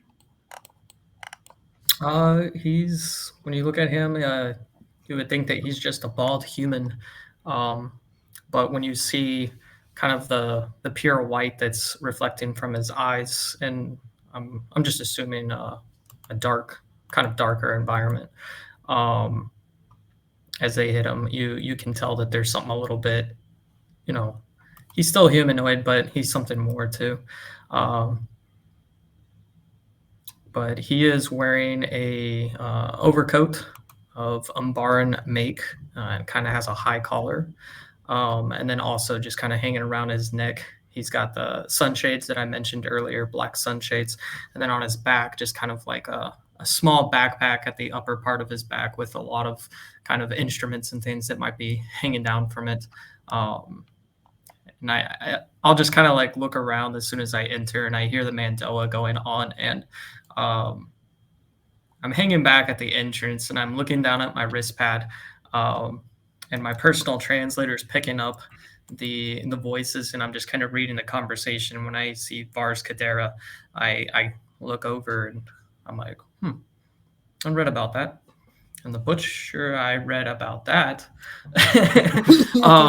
So I know things, and then I'll speak up as soon as they kind of get to a pause in their conversation, and I'm just like, well, you are not my crew. And I'll look ahead and I'll see the grotesque technological statue or what have you, and I'll be like, did you guys do this? Not the best I've seen, but, and then kind of take a note of the blood on the ground. I'll just, I don't think that this blood is from you. And I'll just be scanning the ground now at this point. Caesar's gonna be a bit of a smart aleck and kind of point to a couple bloodstains. Yes, some of Yusa's crew here, there, not on the ceiling over there. Just like pointing to it. But well, I mean, is there actually anything that would be signs of my crew? This is where they're supposed to be, right? You don't see any signs as of yet. You do see some equipment in the pile that looks like it could be Zerka equipment, but it's battered and bangled. It's got a bit of the yellow emblem from Zerka, but you really can't make too much of it out as you stare into it. And as you guys kind of start to converse, you just hear that beat of the drum. Like, you do start to hear marching and start to hear things kind of slithering around the tunnel. And we're going to take a quick break right here. So everybody, if you're going to go to the bathroom, grab a drink or anything like that, we'll be back in about 5 minutes. And we'll kick off the encounter. One last, before I forget, as soon as Vars hears those drums going off, he's going to activate his hollow recorder. Like, what the hell am I getting myself into? Perfect. Be back in a jiff. Be right back, I'm going to guys. go to the bathroom now so I don't go later. When the apocalypse.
I mix the hot, and the spicy, and the non-spicy.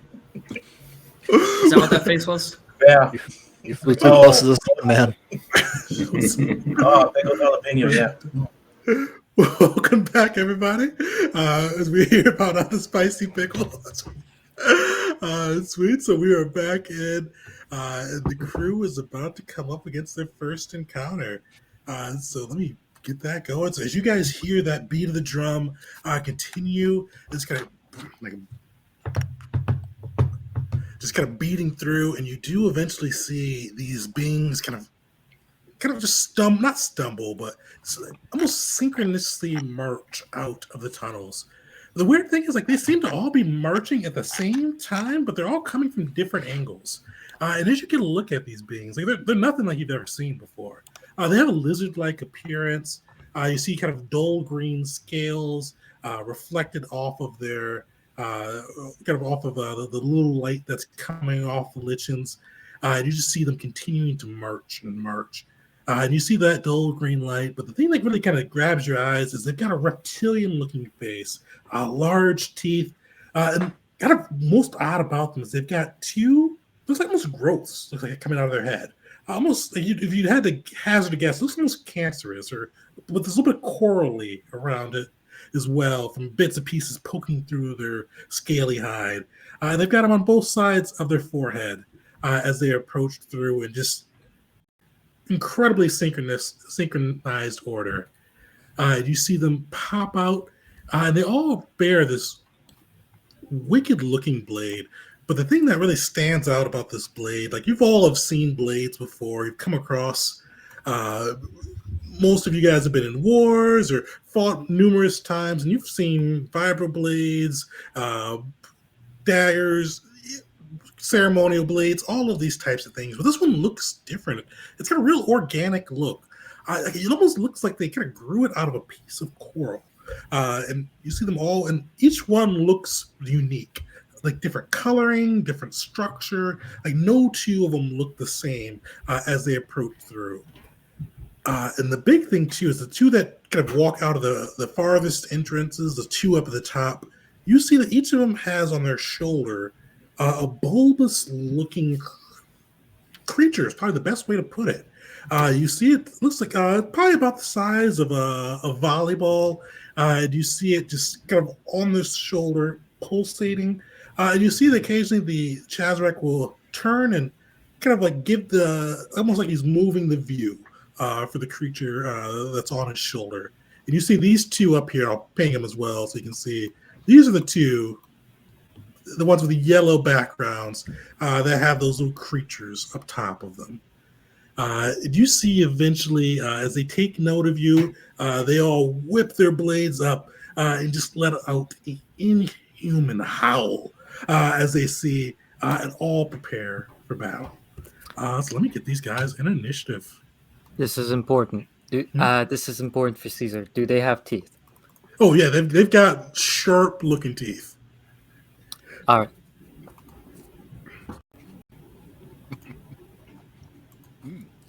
Now I'm just wondering why that was important. Oh, he has many names, and he lives up to each one. Oh, I forgot about that nickname. Right. Yeah, I forgot. About to learn something here, I think. Kind of following the same thing that Vars said earlier before the break. As soon as I hear the drum in and kind of like one of them pops out from the tunnels, I would definitely also turn on my holo recorder and just be like, For science. interesting. For science! I'm just going to assume that Caesar and Dash did not think to bring one. Don't worry, I'll give you a copy later. And also, I'm sorry, and then Talis will also kind of like reach across his shoulder and to the top corner of his pack that's on the back of him and just click a button, and you kind of hear his small backpack just go,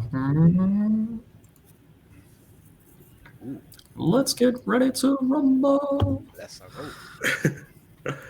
So you see these beasts, they let out that howl. The one to the left, you see him charge forward, moving with just rapid, aggressive movements. And he's going to go after you, Caesar. And you see, like, Here's where it happens. Not 20 into decapitation. yeah, we are running the decapitation rules. Thank you for the reminder. I almost forgot about that. Yeah, so you see him running in. He's got that aggressive speed. He's just whipping that blade ahead of him. And he is going to try to strike at you twice. So you see him raise his blade up high, bring it low, raise it up again, and slash out. Both times it's gonna hit into the shield generator Caesar's got around himself. Armor class 18, also health 18. You see this Chazrak grunt just kind of slashing out, but just each one like boom, boom. You see the energy shield light up as it blocks the blow. Caesar just like he immediately goes into like defense mode and is looking at this thing and just wondering how many are there? How many need to die for them not to be how many are there? You see, like he looks at you and you see his fangs like dripping, and you see him just like, give me an insight check, actually, Caesar, as you kind of see this being making eyes at you. Dang, that was a low roll. He looks ready. It's a weird look. You've seen people looking to kill you before. He looks ferocious, but that's weird. You can't pinpoint it, but it just doesn't feel right. What does his teeth look like? What is the care to them? Does he look like he's been eating recently? Does he look like he brushes? Oh, not like he brushes. It looks like kind of like a dog's teeth. Like he's chewed on some bones and has cleaned his teeth a bit.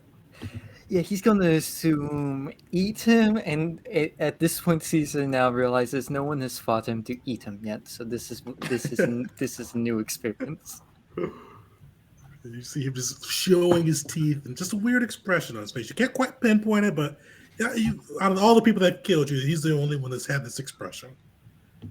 All right, the other guy, you see this one, he charges forward, a little bit more decorum to him. He's a little bit heftier than the other ones. He only makes it 60 feet. You see him take a defensive stance. You see him whipping his blade ahead of him, kind of eyeing your guys' movements like he's ready to move at a moment's notice. Oh, and one thing I forgot to mention to you guys, too. You guys had some great RP at the initial start of it, too. So you guys have 3 inspiration in the bank, too. Everybody kind of killed their opening scene. So you guys have a little bit of inspiration to play with as this goes along. And Gert, you're up. Well, Gert sees all this, and they don't look like anything he's ever seen in his travels. The weapons, especially, those look interesting to him. For later purview, maybe after the battle, but he knows this doesn't look good. He's full of a room full of people he doesn't know, with even more angry looking people that he doesn't know, and this weird ghoulish droid effigy with blood everywhere. And so he knows immediately as he throws up his hands, he activates his armor of Abeloth. He's like, I'm gonna need a little protection here. he'll adjust his lean on the cane a little bit and kind of ease off and pull it more into a defensive stance. But that will be his turn. He's going to actually move a little closer towards the others. Oh, did I just crash? Nope. It's not letting me move the character. It's moving a little bit. You're moving. Yeah. I see you I can't get him to go left of like where he's at right now. Could that be an invisible wall? It should be. You can go there. Oh, are you using your directional pad? No. Just the select move. That's weird. You can use your the arrow keys to Arrows, move your yeah. token if you need to. I never knew this. Anyway, yeah, that's awesome. The So more yeah, he you just know. kind of wants to snuggle up next to the other guys. He's like, pardon me, fellas, I don't know you, but I know them even less. He's just gonna kind of sit there. And already passed turn. Perfect. Well, Caesar, you've got this reptilian creature in your grill, and as you've said, he probably looks like he may eat you if this goes bad. Yeah, Caesar's just like he's giving it a look of like, yeah. No, I just realized 18 armor class, 18 AC, 18 initiative.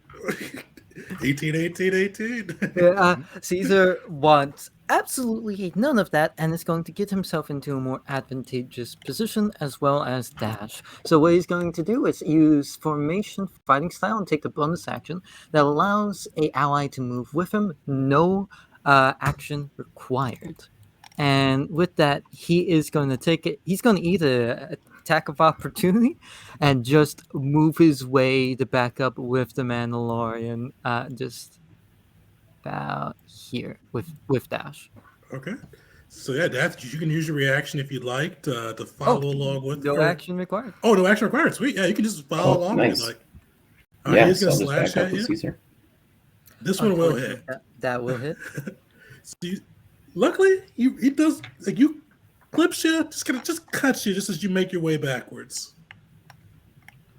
Yeah, Caesar is definitely getting on a little bit in age, especially for a Gunkin. That looks like that still hurt him quite a lot. So with that, he is going to have out his heavy pistol and is going to let loose a shot against this lad. All right. There's a 21 hit. Oh, for sure. And with that, he is going to activate maneuvering strike. So expending one of his dice to get a little bit extra damage and to allow someone to move with their reaction. And with that, does the Mandalorian look like he has a gun out or a melee weapon out? He walked in with his rifle ready. All right. What about this lad over here? He had that cane, right? He did. That is now ignited, Yeah. right? Did Gert light the cane? Okay, I No. think he did. No, Yeah, I don't. the cane is My apologies. a double blade. Okay. He's got that My out and apologies. activated yet, kind of. So no holding problem. it at the ready. My apologies. Oh, no worries. Caesar wants to basically get him over here, so we'll quickly bark out a command to get the lad over here to get us in a good tight formation here. All right, Gert, are you moving? So he's barking out just to huddle up. Yep, huddle up. I think Gert's going to reluctantly huddle up. Not quite. Doesn't know these people, and he's very, very wary. But given what the hell's in this tunnel, it seems like the good idea at the time. How do I? Am I able to move it? There we go. Right up here if possible. Oh, up 15 there. feet. Yeah. Oh, the front. Yep. Oh, Yep. no. Let's do You it. got Let's do you're the one with the This force It's shooting a up bad here. idea.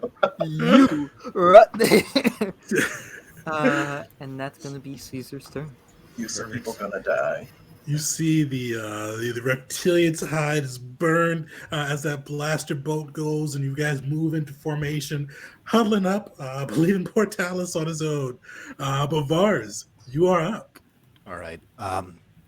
Vars is going to notice the lonely Umbaran and make some move in this direction, sidestepping Dash and Caesar and ending up here. And he's going to fire on the same one that Caesar launched that just a moment ago with his blaster rifle. Perfect. And it's not going to go well. Is that your second night one of the day? That's 4, but that's my first, I believe. First. Oh yeah, Actually, it's 8 individually that you guys have to hit. That is a whole crew. Oh, Yeah. So the player that did it hit 7 in one night. So we said anybody hits 8, you get that feat. So that's my new standing thing for the games. Surprisingly, that campaign nobody's done it yet though. I thought because she did that first night, it was just crazy. But if you ever do hit 8 in a day, get that feat for the whole crew. Yeah. Damn, there's not a whole lot else I can do with that. You gotta fight and start with a bonus action. Yeah, there's not much I can do with. I mean, at this point, no. That's where Vars will leave off with an embarrassing shot that goes very wide. All right, you see the other guy. He aggressively moves forward and just hauls through. Just see it like just animalistically running towards you guys. You see him dash across the map. And he makes it towards you, and you see him kind of flourishing his blade, just flashing his teeth as he shifts his gaze between Gert and Vars, looking pretty hungrily. And actually, you guys, yeah. So Vars and Gert, give me a insight check as you see this thing looking at you guys. Well, after the check. Yes. Sure is a reptile. It's a reptile, yeah. He looks hungry. That's what you guys see. What he does set off is my snapshot mastery, so I'm going to take an attack of opportunity For when sure. he gets within 30 feet of me, and let's see if this one goes better than the last one. That's 2. That is 2. Active back, baby. Feet's on me, y'all. So you guys see the 2 blaster bolts just arc out. It's illuminate the room, but unfortunately the Chazrax prove far too quick and both maneuver around. Hell of a concussion. All right, the Chazrak soldier up here. He's going to do the same thing. He's going to dash, or he moves forward aggressively, just hauling. But you see, rather than like his friend or the compatriot, the grunt that made its way closer, you see him hold back and take a defensive stance like the other one. And you see that both those 2 soldiers, the ones in the yellow with the yellow around their token, they seem like they're both positioning their villips or their the fleshy bulbs on their shoulders to get a good look at you guys. Like, it seems like they're both very cautious or very, very focused on making sure that you guys are within their frame. Can we roll an insight on that? No, if they get closer, you got you guys do it for it, but not so far. All right, this guy's up. So you see another one of the grunts. Oh, and he can make it there. So you see this guy just aggressively move forward. You see these ones, like the way they're moving, like you've all been on battlefields, some more than others, and you've seen people run in. Most of you have fought alongside Jedi and Sith, and they move kind of not carelessly. They move without caution on the battlefield, jumping in, trusting on the Force to keep them safe. These guys, they move similarly, but not without any of the grace. Like they move like they just don't care about their lives as they run in. They just dart forward, not even really dodging and just not really caring too much about the blaster fire and the chaos of the field. They're single-mindedly approaching their prey. And who has it? Actually, I think you guys have all 3. Dash, roll me, or Dash, did you already roll me an insight check for the people? No, I did not. Roll an insight check. So this is going to go well. Not a very insightful crew. I have expertise. This guy, he looks like he could be his dinner. Like he looks like he's somebody that's not fond of naming their explosives. He is going to slash at you, Dash. So you see him bringing out his coffee and just this jagged-looking quarrelish blade. And he kind of slashes diagonally and tries to reverse it up with his second hit. That'll miss. Does a 16 hit you, Dash? It does. That is my AC. So he just connects on that last one for 6 kinetic damage as that blow comes into it kind of dives into your armor. Right. Oh, and Dash, you are up.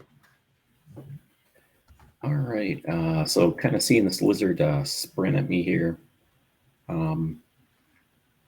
So I'm going to try to back up just a little bit here. And so I'll take an opportunity attack, actually. It's fine. All right. Back on this side here.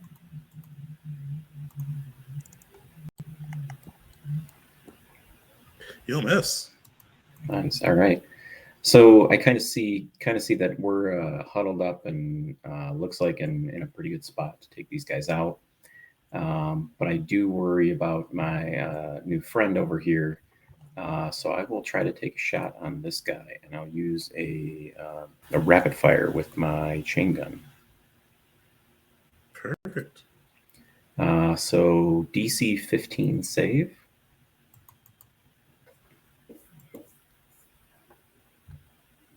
He will save, unfortunately. Ooh, all right. So he does still take 4 damage from gunning expertise. Perfect. You see him kind of moving quickly and trying to dodge some of the fire. But you do see he's looking a little bloody now. You see blood pouring off of him. But the thing is, like, most creatures you've seen shot or burned on the field, like their eyes react to the damage. He's still looking straight ahead, kind of creepily. All right. Is there anything else Dash can do? Nope, that's his turn. Perfect. Talis, you are up. All right, lots happened in 6 seconds. Talis, kind of is like, what? And peeks his head out, seeing like people running, blaster fire going off, and these like creatures that he's never seen before. And he kind of takes a step out and sees the one straight to his left coming in, and he's like, oh God. And he's going to immediately beeline. So that's what, 5, 10, 20, 25. And can I go diagonal here into the next tunnel? Not from there into the tunnel. You have to go one over to go into the tunnel. Okay. On that case, he'll get to right here, and right before kind of like or nope, that's perfect. As he gets up to the Mando, he'll be like, I'm sure you got this, right, Mando? And you can have a potent aptitude. And then for my action, as I kind of like look around and see that some of you guys have taken a hit, I'm going to use my explosive dispersal system from my biochem pack, and I'll link that here. In addition to, I think I can do this, the smart dispersal system. So basically all friendlies, including myself, are going to get temporary hit points equal to whatever I roll right now.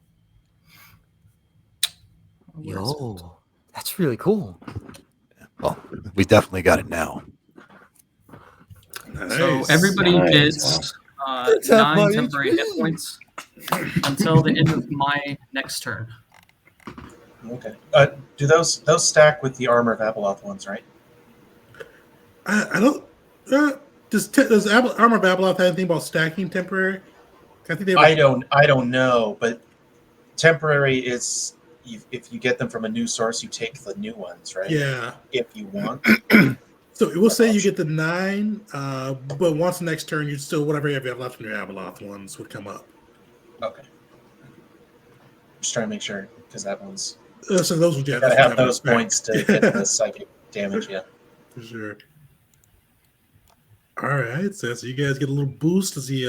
And then go ahead.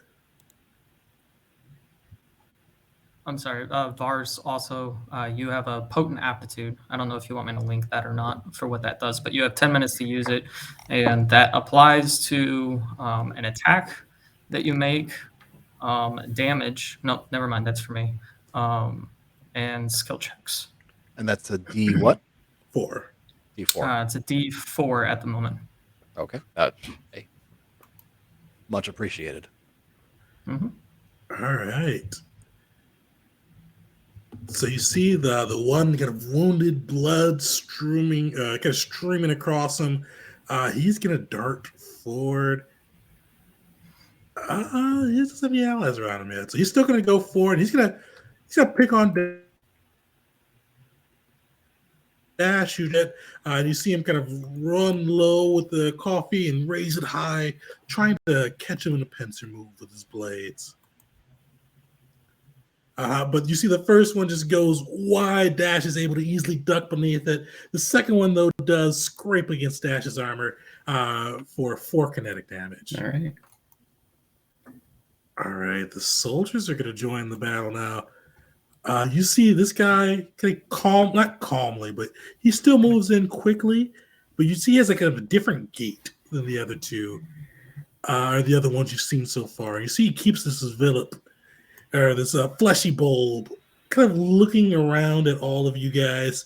And Dash, Vars, and Gert, give me a insight check or nature check if you'd like to. Either one. Nice.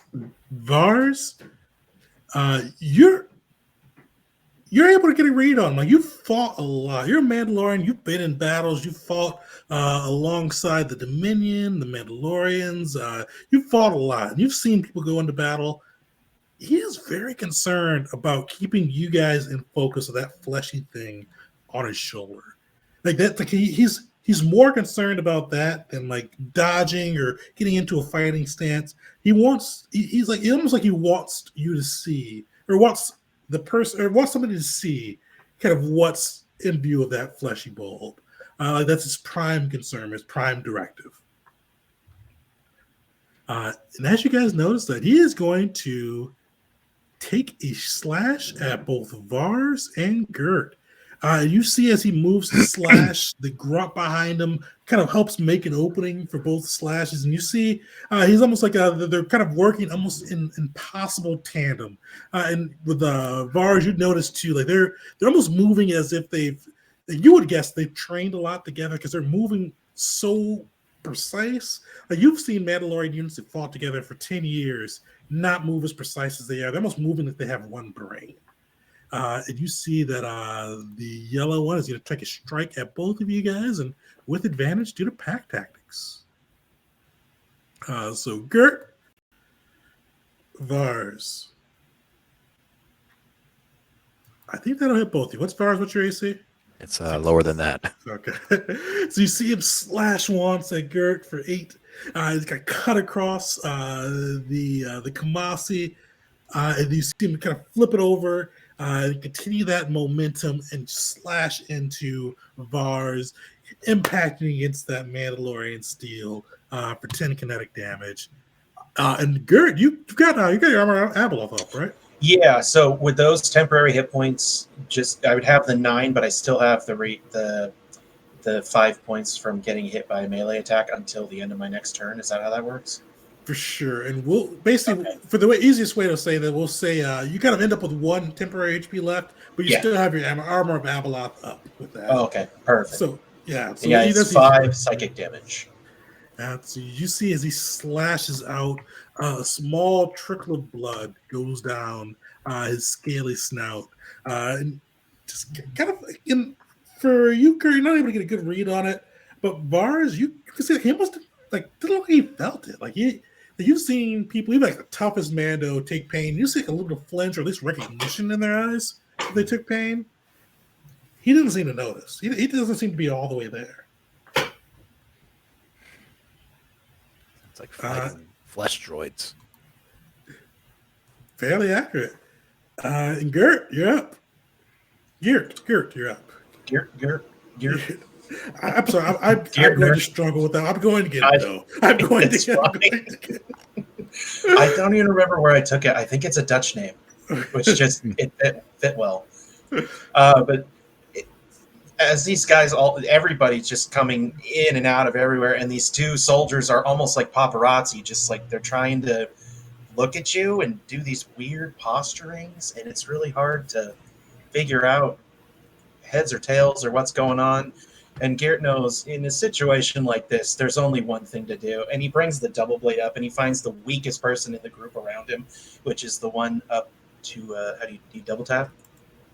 Yep. Oh, there you go. And he is going to take that double blade and lash out and slash at him, the weakest guy, try to kill him and maybe shake the others off this trail. Perfect. But I know from metagaming the first one comes in. That'll hit. Okay, how do you do damage. If you click this. on double blade, like on the there you go. 5 coming in, and then going to spend a force point and do double strike on him and All right. roll a d4, add that to the damage. 3 more kinetic damage.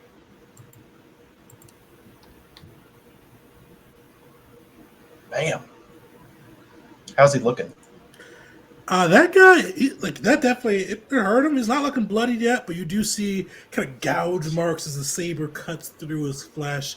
And even Gert, he was super knowledgeable the first time, but you see this guy, he's weird. Like people you've cut before, they flinch, they look hurt. He's just Cry out in staring pain. at you. He's staring, no cry of pain, dead silence, eyeballing you. What the hell's wrong with this old boy? All right. Slash again. We're going to run this one perpendicular to the last one so it forms a giant X. Oh, that's... You see, he jumps, but just leans back. The blade whiffs past him, close to his eyes, but he doesn't even blink. Uh-oh. Fellas, help. Next. How do you end your turn? Is there a button? Oh, no, I do that, so I don't think Okay, you guys can got do that. Yeah. Yeah, turn done. All right. Caesar's gonna look at Dash and just tell him, this seek and rescue mission has turned into a scouting mission for a new enemy. So, pray, make sure that whatever's left of them can fit in that cup you have with the Republic soldiers' remains. As he's going to take an attack of opportunity from this lad right here, and go up to this lad here. I think that guy used his attack of opportunity, didn't he? Nah, he's gone. No, he hasn't. He attacked me. Yeah, he attacked Dash. So yeah, you're good. You're good. Oh, yo, nice. Can Caesar quickly toss his heavy pistol over to the Mandalorian and just say, like, your weapon is non-functional, soldier. You shall use this. As he'll toss over. Misa expected back. Yeah, definitely use object interaction. Toss that over. Whether Vars picks it up or not is up to him, but you can definitely use that object interaction. What's Caesar doing next? He's gonna be bringing out his rapier, and he's gonna go to stab this lad here. Stab him. All right. So. Solid. Does it have to be with advantage for seeing if things get cut off? No, this is a straight 20. So I'm gonna roll a disadvantage. Or no, sorry, flip it. You roll this 2d20 with disadvantage. I roll 2d20 with advantage. If you beat mine, something gets chopped off. All right, 9 to 14. You need to roll below a 4. Come on, Gungan Guillotine. Unfortunately, he beats you. So you still get the full. You guys have 3 inspiration if you want to use one. Are we okay for burning an inspiration to get the first dismemberment? It sounds like you're hot for it. Why not? All right, so reroll. Yes, solid. All right. Roll. Was it D100? D100. Yep. Roll a D100. Let me pull up the table real quick.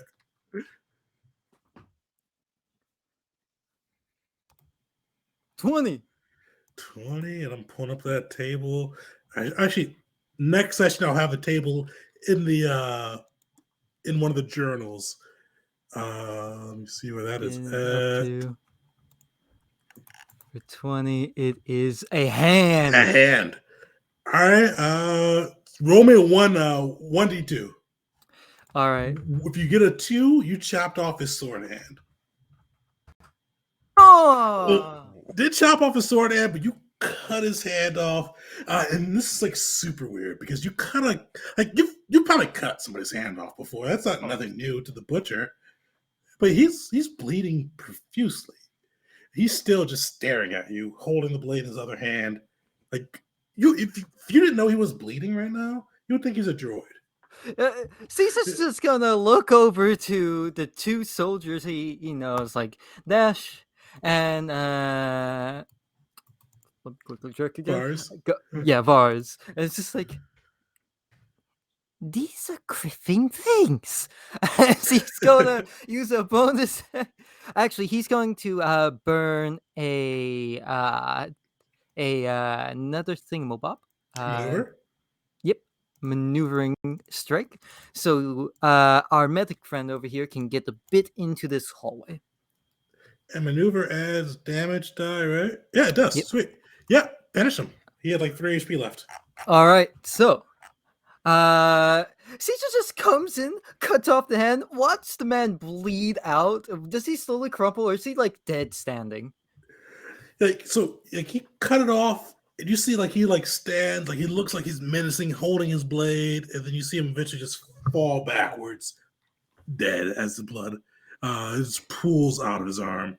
Is he limp or stiff?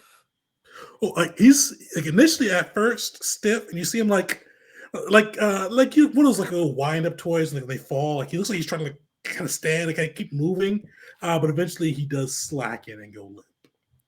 Caesar's now very much interested in these things and plans to take something as a trophy from them. But for now, moving the medic lad over to here in the good corner. Do you want him safe? All right, Dallas, you can use your reaction if you'd like to move over there. All right. You wanted me to go into the right tunnel, or you're kind of like directing Talis, like yelling at him, "Hey, move over here." Just like the reposition, soldier, as he'll basically point to you to get into cover. Just taking cover with the walls. Okay. I'll turn towards that direction and see the guy, the lizard looking guy over there, and I'll be like, "I'm gonna go this way," and I just move to here. I just kind of peek around the corner. That should be have enough movement for that, right? It's full movement. Half speed. 1, 2, 3. Half speed. Okay. So it should be there. Yep. we go. Caesar looks a little frustrated by the insubordination, but doesn't voice it, as he kind of just gives you a nod, as he will then how much movement does he have here? Probably. Do you need to be 5 feet within the target when using a guard action for like the enemy? Do you need to be 5 feet within them, or just whoever you're guarding? Just yeah, you'd be 5 feet with the other person you're guarding. All right, bonus action. Caesar is going to take the, or actually, does it look like Dash is willing to take a opportunity attack to gain some distance from this lad right here? Yeah. All right, Caesar is going to do just that, using his bonus action to allow an ally to move with him. Yep, and let me just double check where he moved from. So a nice, good old 20 feet this way. Sweet. Right. So you will take an attack of opportunity from the soldier. An impact tactic. So you see his buddy kind of like gets in your face as you're moving, and the soldier slashes left with his coffee, and that will hit for 10 kinetic damage. You see him slash down hard as you go past, and just deep furrow. Can I use my reaction? It's not my turn, so I don't know. Does guard use no action? Yeah, you can use your reaction. Yeah. So I'll do a parry to right. try to reduce the damage. So I'll reduce it by 8. Solid, yeah. How's that look as you block that? So I kind of catch it on my chain gun. As you bring that chain gun up, and you see a spark slide through, and he just catches you with a nick. For 2 kinetic damage with his coffee. Or Kofi. I'm not sure that's pronounced actually. Kofi, maybe. Vars, you're up. Oh, and Caesar, so before all that happened, Caesar did throw you a heavy blaster in case you want it. Heavy blast of his- It's gonna like clank against my chest, and I'm like, and Vars is just gonna disregard it. It's like, I'm fine. Strictly business. And he's going to go ahead and maybe Maybe it'll look stupid now, but he's gonna have level a shot directly at the reptilian. Yes, directly in front of him. But trying to see if he can get a shot off on that weird thing hanging off of his shoulder. Oh, okay, yeah. So, are you shooting? Yeah, so definitely, if you're shooting directly at that, we can do that. It's gonna have a little to the AC. Be what of that? +2 to the AC, but you can definitely shoot directly at that. All right, let's see. Oh, you are able to with a nat 20. That's a nat 20? Yeah, you're not keen. Yeah, you're able to hit both with that. So roll me some damage.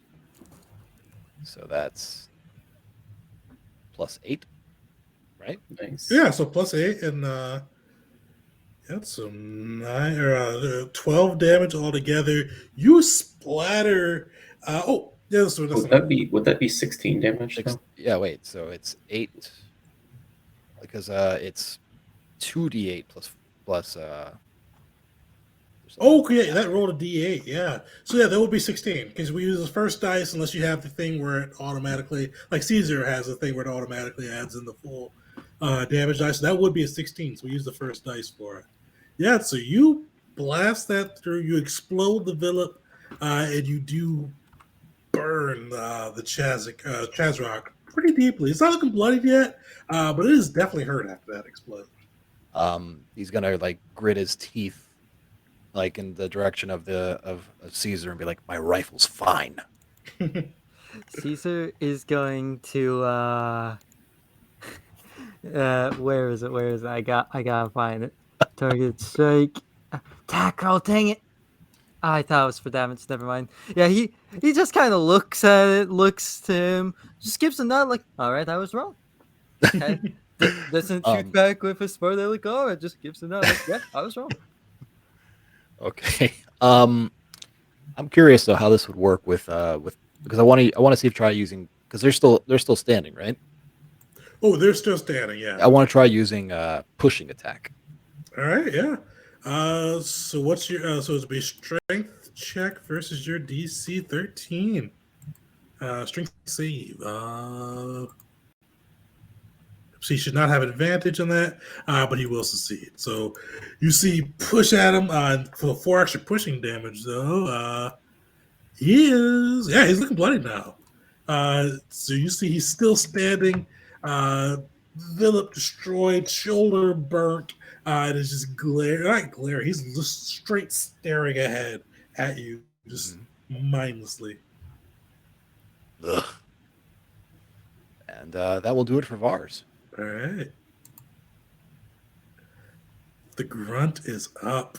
He is going to maneuver away from his buddy, still within 5 feet, and he's going to focus on Gert, and is going to strike twice with his coffee with advantage. Before maybe I'm not sure if this is enough, but I'm going to use my reaction to take a shot. Oh yeah, sure. Yeah. I'm going to use Defiant, and I'm going to use the Inspiration, the Potent Aptitude. Oh, so yeah, for sure. So that'll be a 2d4. Nice. That certainly hits. All right. Perfect. He is, he's looking bloody now. I tried. So he's got a bloodied up as he raises his blade. You see his soldiers working in concert with him as well as he slashes out twice with his blade. But I think one of them misses. What's Oh no, they both hit. It was a 15. Advantage, right? Yeah, with advantage. Yeah. So as that's about to happen, Talis, seeing him about to take some pretty hefty hits, he's going to use his reaction to cast Greater Energy Shield on Vars. What? I'm fine. Oh, so yeah, so not on Vars, but on Gert. On Gert? Yeah. Oh, I'm sorry, on Gert.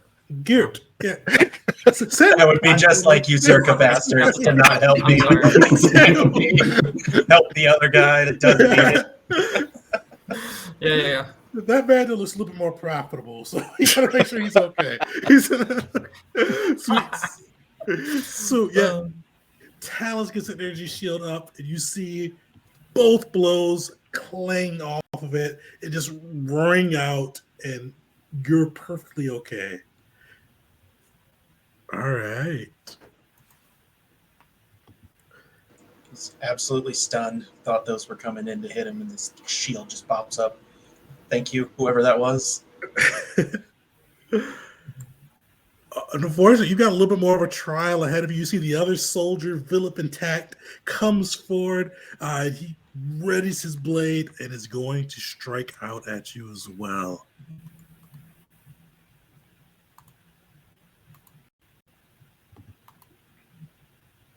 Oof. All right. Crit.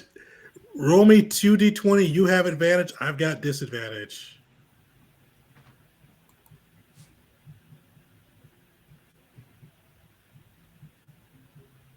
How do you roll 2d20 with advantage? It's roll. So you can put backslash R 2d20. If you go to the left hand, like the little bar thing, you can click on it'll show you the dice, or click on the dice and it'll show you the, and go to the 2 for the 2d20. 2d20. How do you get advantage on those? Just do it again. Oh no, yeah, you're good. So it was just 2d20. So you had to beat the 6, so you are good. You don't lose any limbs. That would cause some problems. Really would. But fortunately, you are good on that side. He slashes down at you. 20. So both would hit, but you don't lose any limbs. So that'd be 12, 15. So 26 damage on that first one. 39 damage total. He's down. He's down. All right. You still had some armor Babeloth on, right? Well, it depends on how those temporary hit points work. Were you still counting? Oh yeah, we probably get down to 1 afterwards. Okay, yeah. So I had 1, so that would go away. But when he hit me, that would. Sweet. So you'll get some psychic damage on that. But yeah, Gert is down. All right. Roll me a Constitution saving throw. See if you get a wound. ETN. Con save, right? Mm-hmm. Sweet. No wound for you.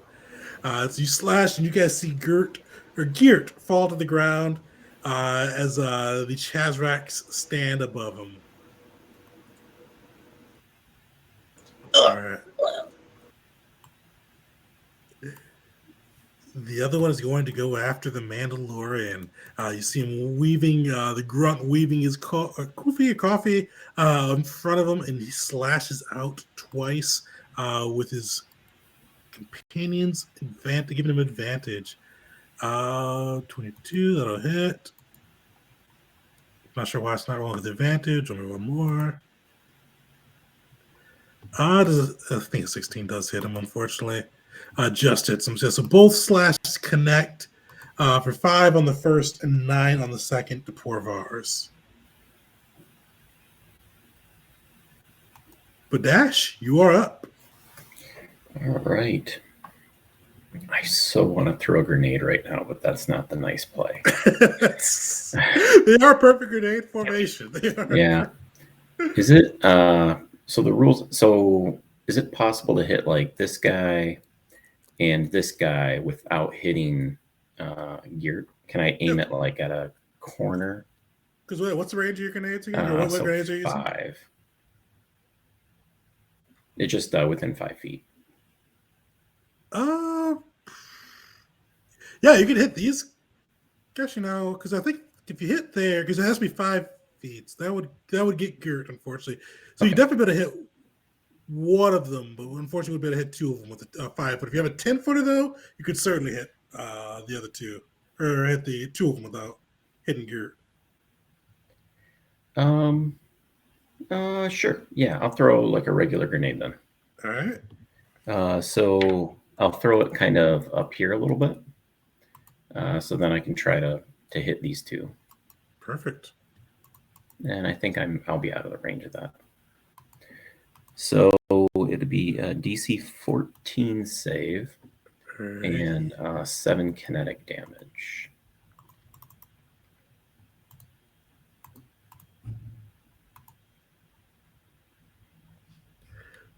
Oof. Unfortunately, both save, but both still get burnt by the inferno that sprouts through. The one up top is looking pretty rough, or looking roughish. The soldier, he's looking pretty burnt up too. Between the blaster birds, his village destroyed, he's definitely feeling it a bit. All right, so then kind of throw the grenade, and then I'll come down here to try to protect the dock a little bit. All right. Dr. Talis, you're up. All right. Seeing him go down right after that, I just kind of like, don't worry, I've got you. And I'm going to cast Tactical Barrier. So another like kind of just force kind of envelops itself now around Vars. So let me link that real quick. You should get a +2 to your AC for the duration right there. And then as an action, I'll be using, let me go back here.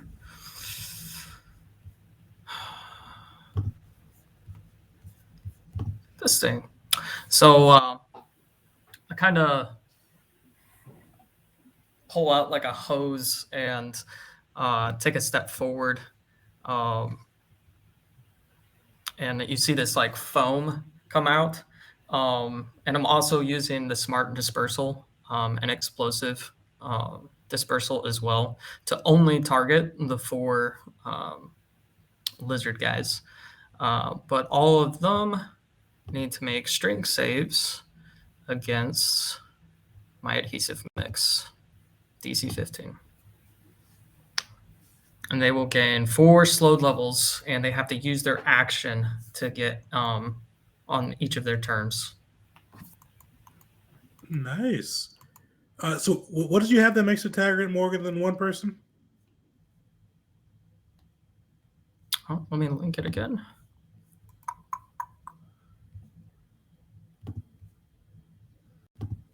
My EDS, and then in the smart dispersal system. Nice. All right, so give me some strength saves. And that'll be my final use of the EDS. All right, the one on the left will fail. The one on the right will fail for the soldiers.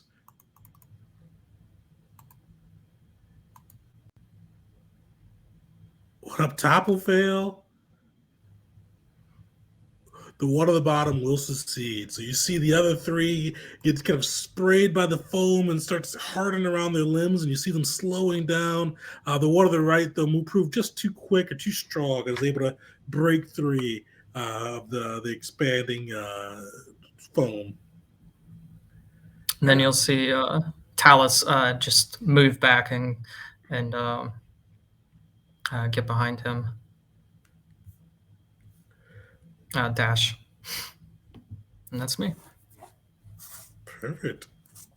All right. The Chazrak soldier is going to try to use his action to break free.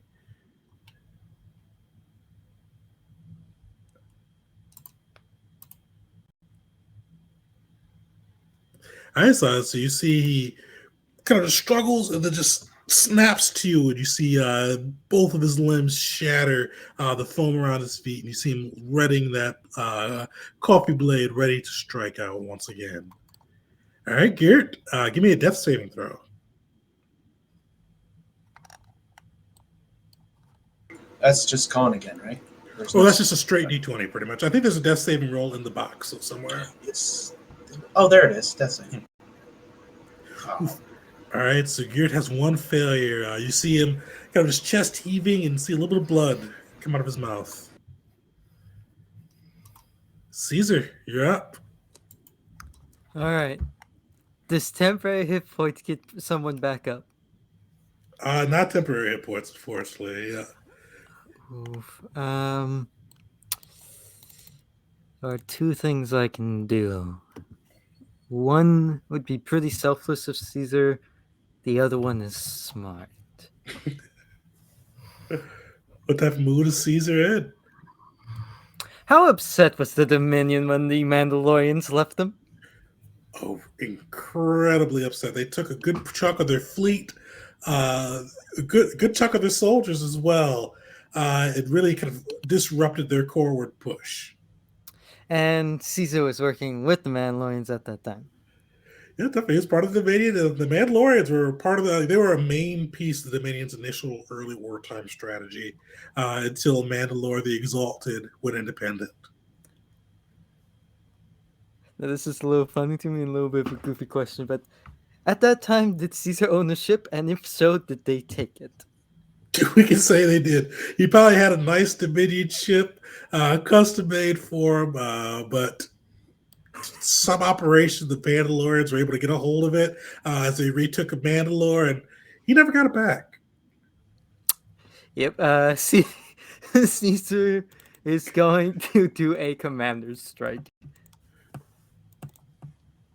Let's see.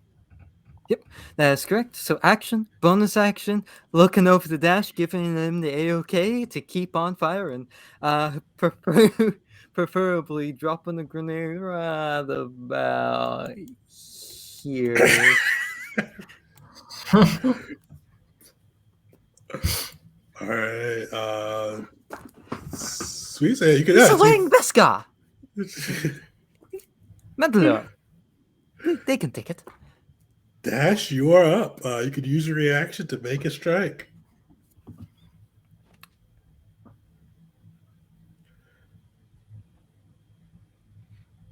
You muted. Maybe muted, yeah.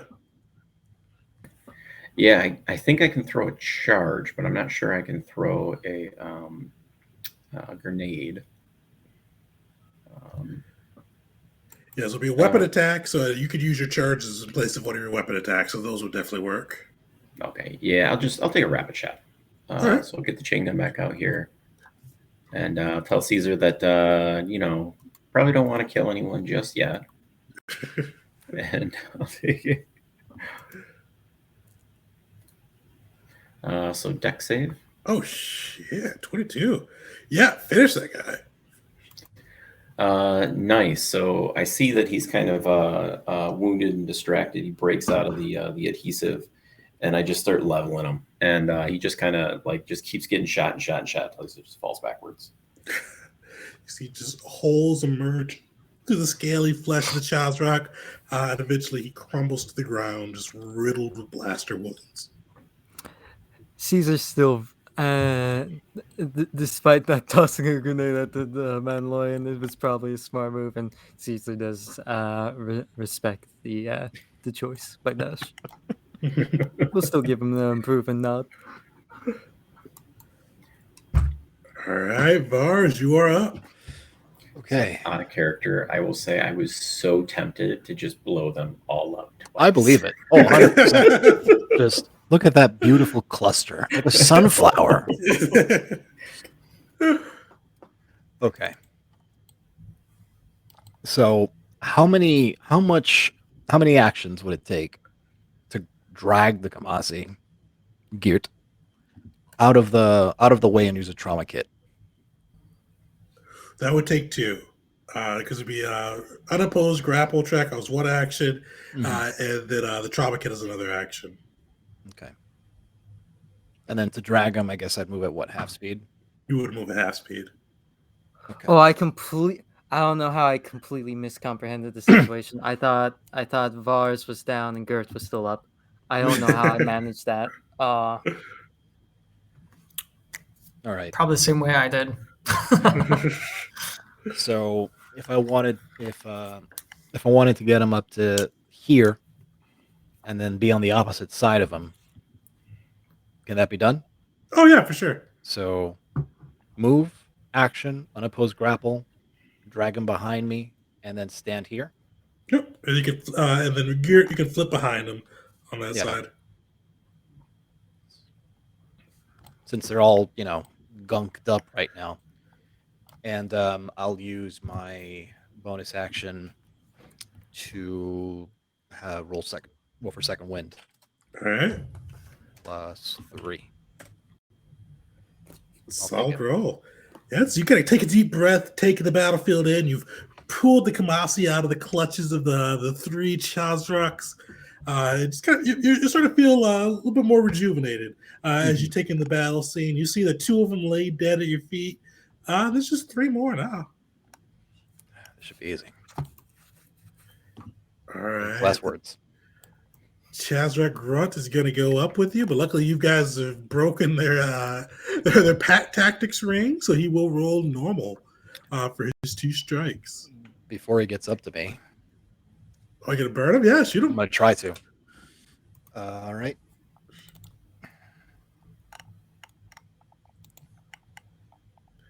Oof. Don't you still have? I burned it. He burned both. Oh. Yeah. I burned both to get that hit. Yeah. So you see that blaster go wide as the Chazrak kind of fades low and then slashes high with his first coffee attack. Okay.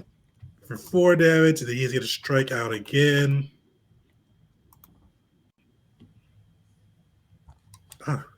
This guy is super accurate too. So you're just going to see him fly back.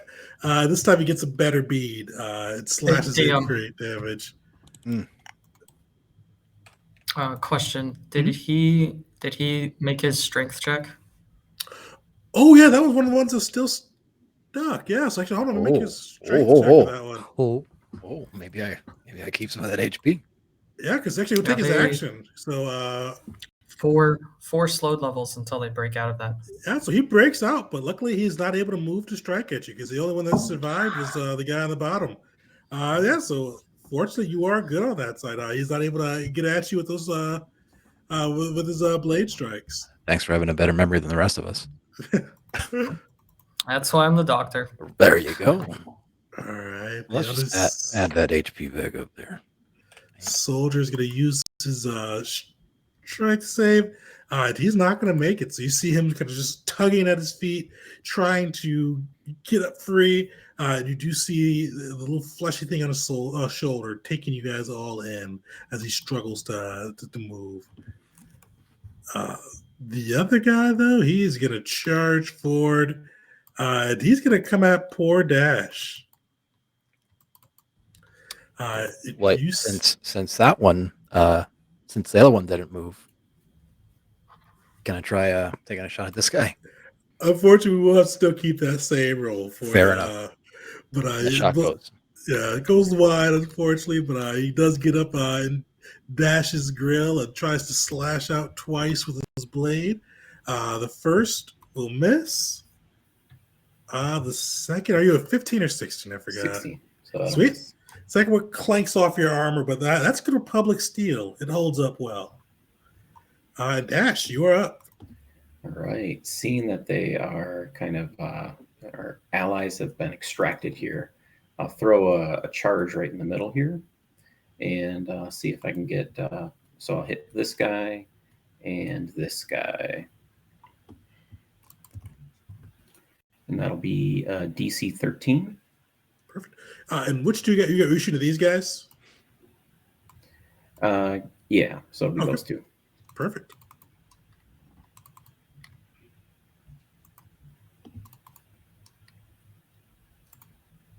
All right, the grunt. He will pass, unfortunately. Soldier.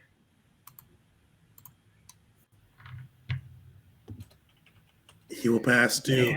Yeah, some amazing saves. All right, so they do take half damage. Sweet. So you see that the grunt is looking rough. He is kind of swaying on his feet. The soldier is definitely looking bloodied, but he definitely still has a little bit of fight left in him. All right, Talis, you're up. Okay. I am going to move over here to Gert and lean down and give you a nice dose of a cultal pack. My my hero. 4, 7, 7, I'll 7 take it. healing. And then I'm gonna move back, but right before I move back, I'm just, as I see your eyes kind of open, excuse me, open a little bit, I'm gonna throw a back-to-pack on the ground next to you. And you can, I'll just link it, but you can use your reaction. I don't know if you'd get a reaction right now, but you can use a reaction to pick that up and use it immediately. But I'm going to move back over to here. I should still have That'll my be my reaction, turn. right? I don't think I even used it. So the back-to-pack, that's a power, right? Yep, that's action, and then the Colto. Oh, sorry. Yeah, the Colto pack is a bonus action, and then the pack is an. Oh, I can't do that. Yeah. Okay, well, you're back up. Disregard the back-to-pack. Sorry. Of course. I'm gonna run. I'm still gonna run back, and then let's see. Do I have an at-will that I can use? I do, in fact, have an at-will. I can use Spectrum Ray. And I'm gonna take a shot at the guy up at the top here. Perfect. Little grunt. That'll hit. 24 hit. And 3. We'll make it lightning damage. Nice. You see that arc of lightning blast out. You see the scales light up of the Chazrak. He's still on his feet, but truly just barely. All right, that guy is dead. Gert, you're back conscious. So yeah, you wake up, you see a Mandalorian and a Republic soldier in front of you, and then Chazrak in between the two.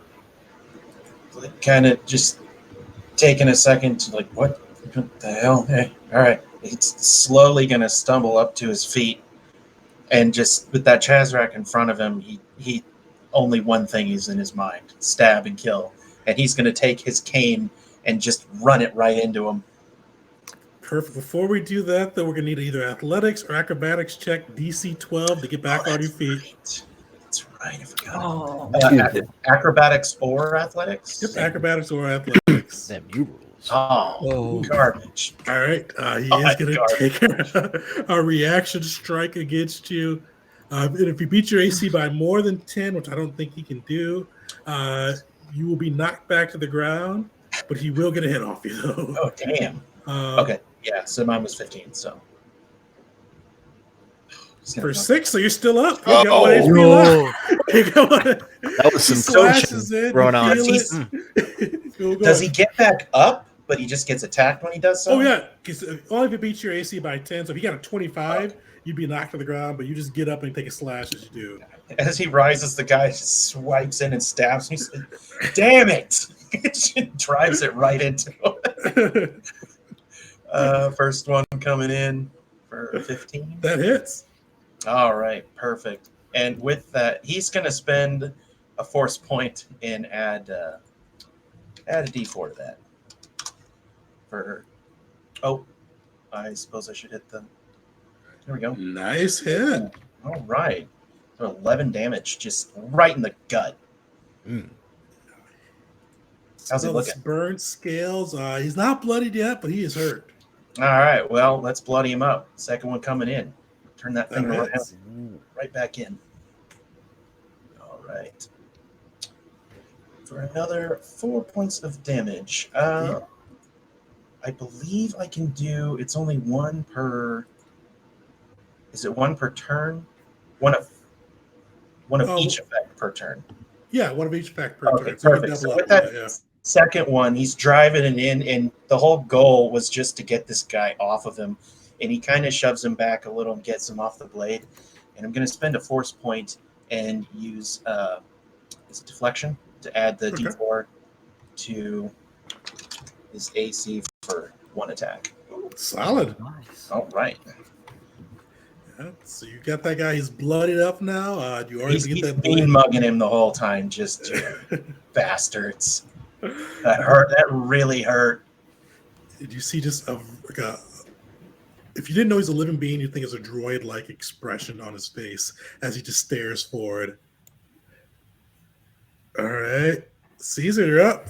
Caesar is going to give some encouragement to the lad here and enact bolster with the last superiority dice, giving what is likely very much heavily needed temp HP.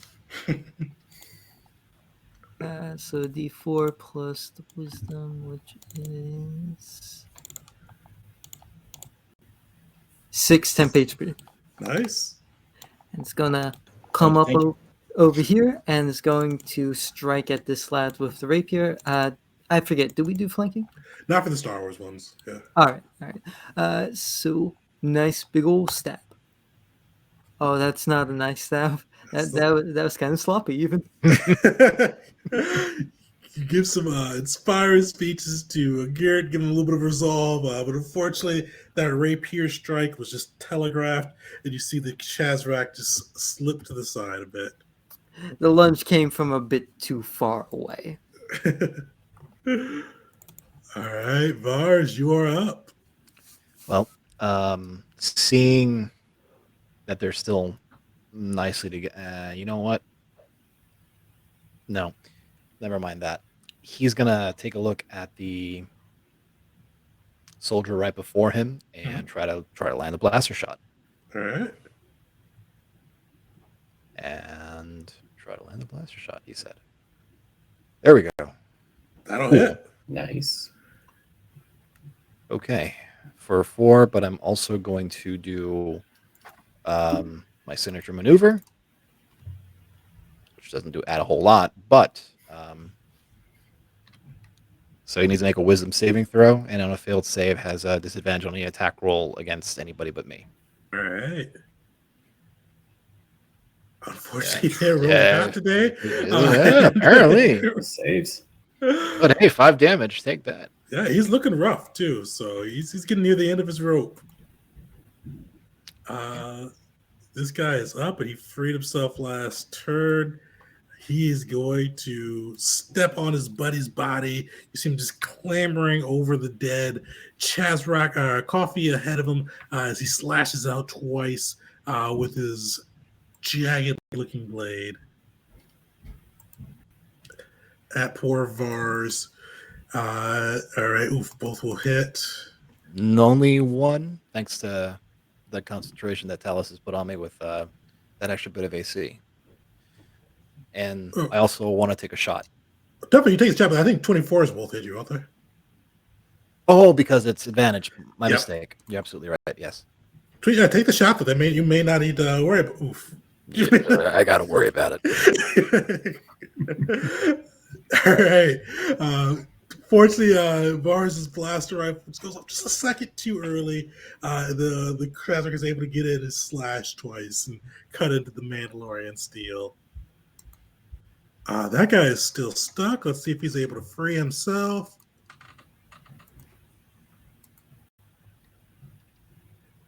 He is not. So you see the soldier just still pulling at his limbs, trying to break himself free, but the gunk is just holding him tight. All right, the other Shazrak, he's going to focus on dash. He's making 2 swipes out with his blade. First one misses. Oh, he has his buddy with him, so unfortunately we'll have to roll that one again. Oh, it's hit. All right. Ooh, it's 13. 13. Is Dash still up? Yeah, sweet. Yeah, actually, I'm almost at full health. I'll use parry. I think I still have my reaction, so I'll throw a parry at the 9 damage one. Okay.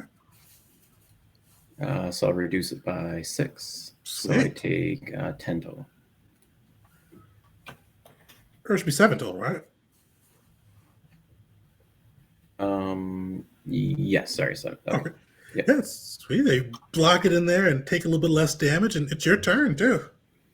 All right. So, kind of seeing this guy still stuck, I'll try to take advantage, and I'll throw a charge. Does slow do anything to dex saves? I didn't really think about that last time, but I don't think it does, but let me check.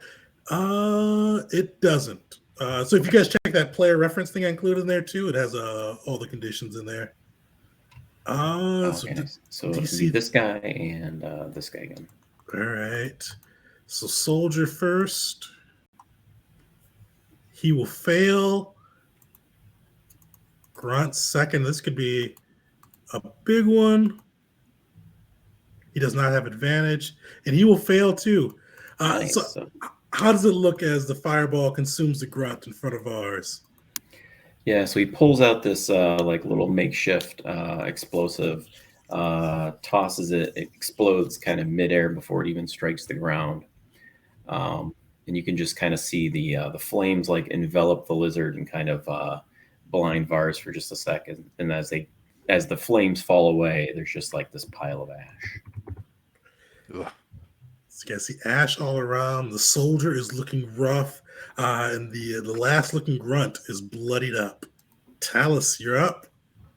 Oh, right. just real quick, I want to do just the second one with my bonus action. Oh Sorry. yeah, for sure.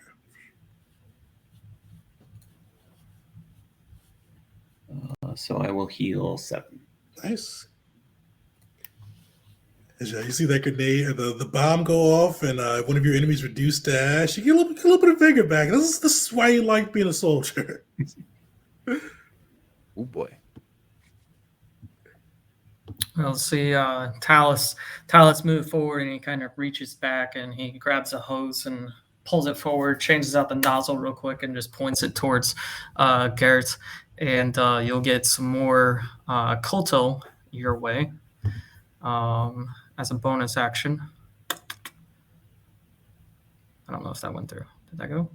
Let's see. Yeah. Don't see it on roll 20 yet. Yep. There we go. So you receive 6 healing, and then part of my invigorating infusion or invigorating mix, kind of switch out the nozzle again, and just give you some more. And this will be temporary HP that lasts until the end of my next turn. On top of that. What are you spraying me with? Oh God, that feels so good.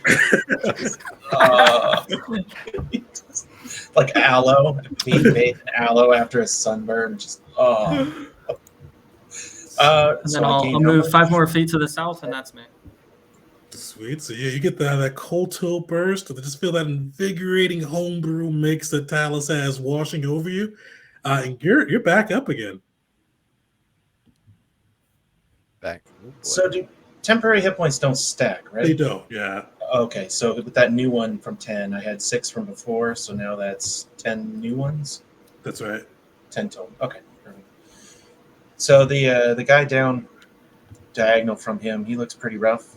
This guy. Yeah. Both the two. That guy looks rough too. The soldier looks super rough. The soldier looks super rough. Both of them look rough. I mean, neither one of them are in great shape right now. Oh, that's before the start of the next turn. Okay. So with that, Gert is just fuming pissed. Like, he's never been stabbed so many times his entire life, and he's been in a lot of bar fights. Like, this is just ridiculous. And he's gonna take that cane and ram it right in the guts, the same guts he stabbed before, and the same guts Vars just shot. He's gonna try to take this sucker down. All right. In comes the first one. That'll hit. 20. Got 7 damage Nice. He is on that one. cut into him. He's barely on. Oh, go ahead. Got a double strike. Gotta All right. take a point. Really channel his hatred into this one. He just shoves it in and just starts twisting. Like, you bastard. Finish him. He's twisting and he just kind of gets caught. He just lifts it up and it just splits through his torso. The guy falls down. You see severed remains of Chazrak just smoking on the ground. And he's going to point it at the next one. You. And he's going to run up to him and just make a mad dash for the guy and use his bonus action to take another swipe. Unfortunately, even strained on the ground by Talis' mixture, he's able to dodge to the side, avoiding the double-bladed saber. All right, I overshot that one, but I think we got him. He's kind of rests against the double blade. Just, oh, jeez. Caesar, you're up. Does it sound like there's any more coming? You don't hear any more coming. Is it obvious that these guys were fighting as though reinforcements were coming, or were they just fighting without a care in the world? From what you gather, they're fighting without a care in the world, kind of moving pretty synchronized movements, but you don't hear anything, and those other guys are pretty loud as they came through the tunnel, so you're fairly certain you've got a little bit of reprieve, if nothing else. Then Caesar is weighing the options of how beneficial would it be to take one in alive? Like what he'd have to go through in terms of like convincing the others. If it would be funny to see Dash just stick a grenade in and blow it up. And I'll let you guys talk. I'll be right back. All right. Yeah, Caesar's gonna look to everyone else and just kind of go. Misa proposed that we take one in a life for questioning and or medical research to understand its biology and clear use of whatever living material it's using as its weapons. As soon as you say the words biology, Talis is already like his heavy breathing just kind of stops for a moment as he's like slightly distracted by, oh, we're talking about science now. And he's just like, how beneficial to use to bring in a live specimen versus some of the mangled corpses we have made. That would be preferable. I'll be taking samples from all of them, of course. But if you can restrain this vicious creature, I'm all for it. Are you nerds done yet? Can you just kill this thing? Yeah, I think you'll learn a lot from an autopsy. Yeah, I can learn a lot from anything. Caesar's gonna let's see here. Yeah, Caesar's gonna give a decently hard look, but none too argumentative to the Mandalorian and to. Would he even actually know who this guy is, given his background? Yeah, so you'd probably recognize at least some of the rumors about him. Is Gert the depending on which rumor you want to go with, either the guy that has his poster up around cantinas with the "Do Not Serve" list, or the guy that's assisted civilians evading pirate attacks. I'll let you choose which or both you'd like to know. Where are the pirates? Are the pirates in Hut space or anywhere else? So the pirates are definitely some in Hut space, usually around the borders between the great nations. So you see a lot of them kind of at the borders between the Dominion and Hut space and the Republic. It's kind of those areas where there's a little bit more looser, not as many kind of guards or nations around to help. We'll definitely say like if it's around that area where it's all been helped, Caesar would know him for helping out civilians, which has some pull with him. So Caesar will just give them a look and looking at this. Help me restrain it, and I will make sure you'll be compensated. And with Yusa's assistance and with this thing's body, we can ensure being able to kill them faster and more effective in the future. And he will look specifically to the Mandalorian, just like, and point to one of their weapons. Would you not like to wield something like this yourself one day? You had me at payment. Okay. Yeah.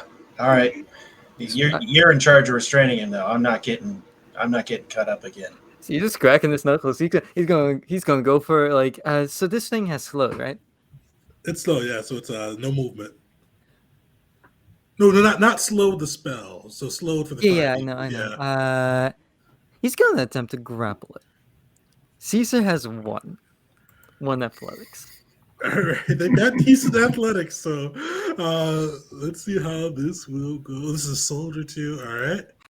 Caesar's clearly like a little older in age, so no, he's a bit too rusty.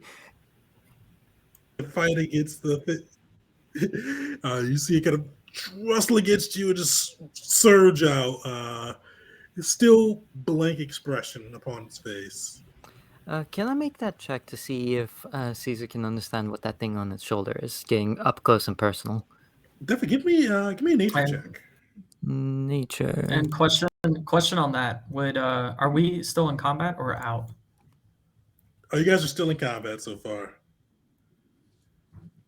Okay. All right, yeah. It's, Caesar's gonna look at the Mandalorian. Does the Mandalorian look strong? This Vars looks strong. He's well, Vars is gonna. This is one of the ones that had the weird growth on the side of it that it was like allowing it to view, right? That's right. Well, seeing as how it's restrained, Vars is gonna take a knife, one of his screw. He's gonna use the thing like he's gonna use the hidden blade in his like left vamp brace, like extend it, and try to see if he can walk up to it and just cut it out. So it has 0 speed, but it's not restrained. That's fine. I'm gonna try anyway. All right, give me an attack roll. Okay. All right, so are you just cutting the bulb or the growth off of them? Yeah, trying to. Sweet, yeah, you are able to straight cut through that and severing the growth from his shoulder. Okay. And you see, kind of, it looks like it's a bit of leather straps and things like that, kind of latching it on. You just cut through and methodically remove them. So, is it like separate from it? Yeah, so this and you kind of get a look at it too. So it looks fleshy, it looks organic, but this wasn't his, or it wasn't part of him. You see, it looks like it's something they strapped down to his shoulder. Okay. Well, that's. Can I kick it? You could certainly Be careful with that. Talis will say. Caesar will flash 20 credits. Just the hell is this? And kick. definitely. So it won't do damage, but you can certainly kick it across the room. Yeah, just like get out of here. All right. Did any noticeable change on the creature before me? No, like it looks not.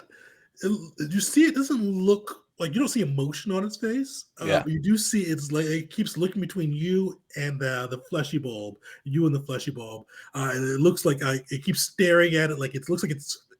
You can't really like get a read on its face, but it looks like it's failing. Like it looks like part of its objective was that fleshy bulb, and it's very concerned about it.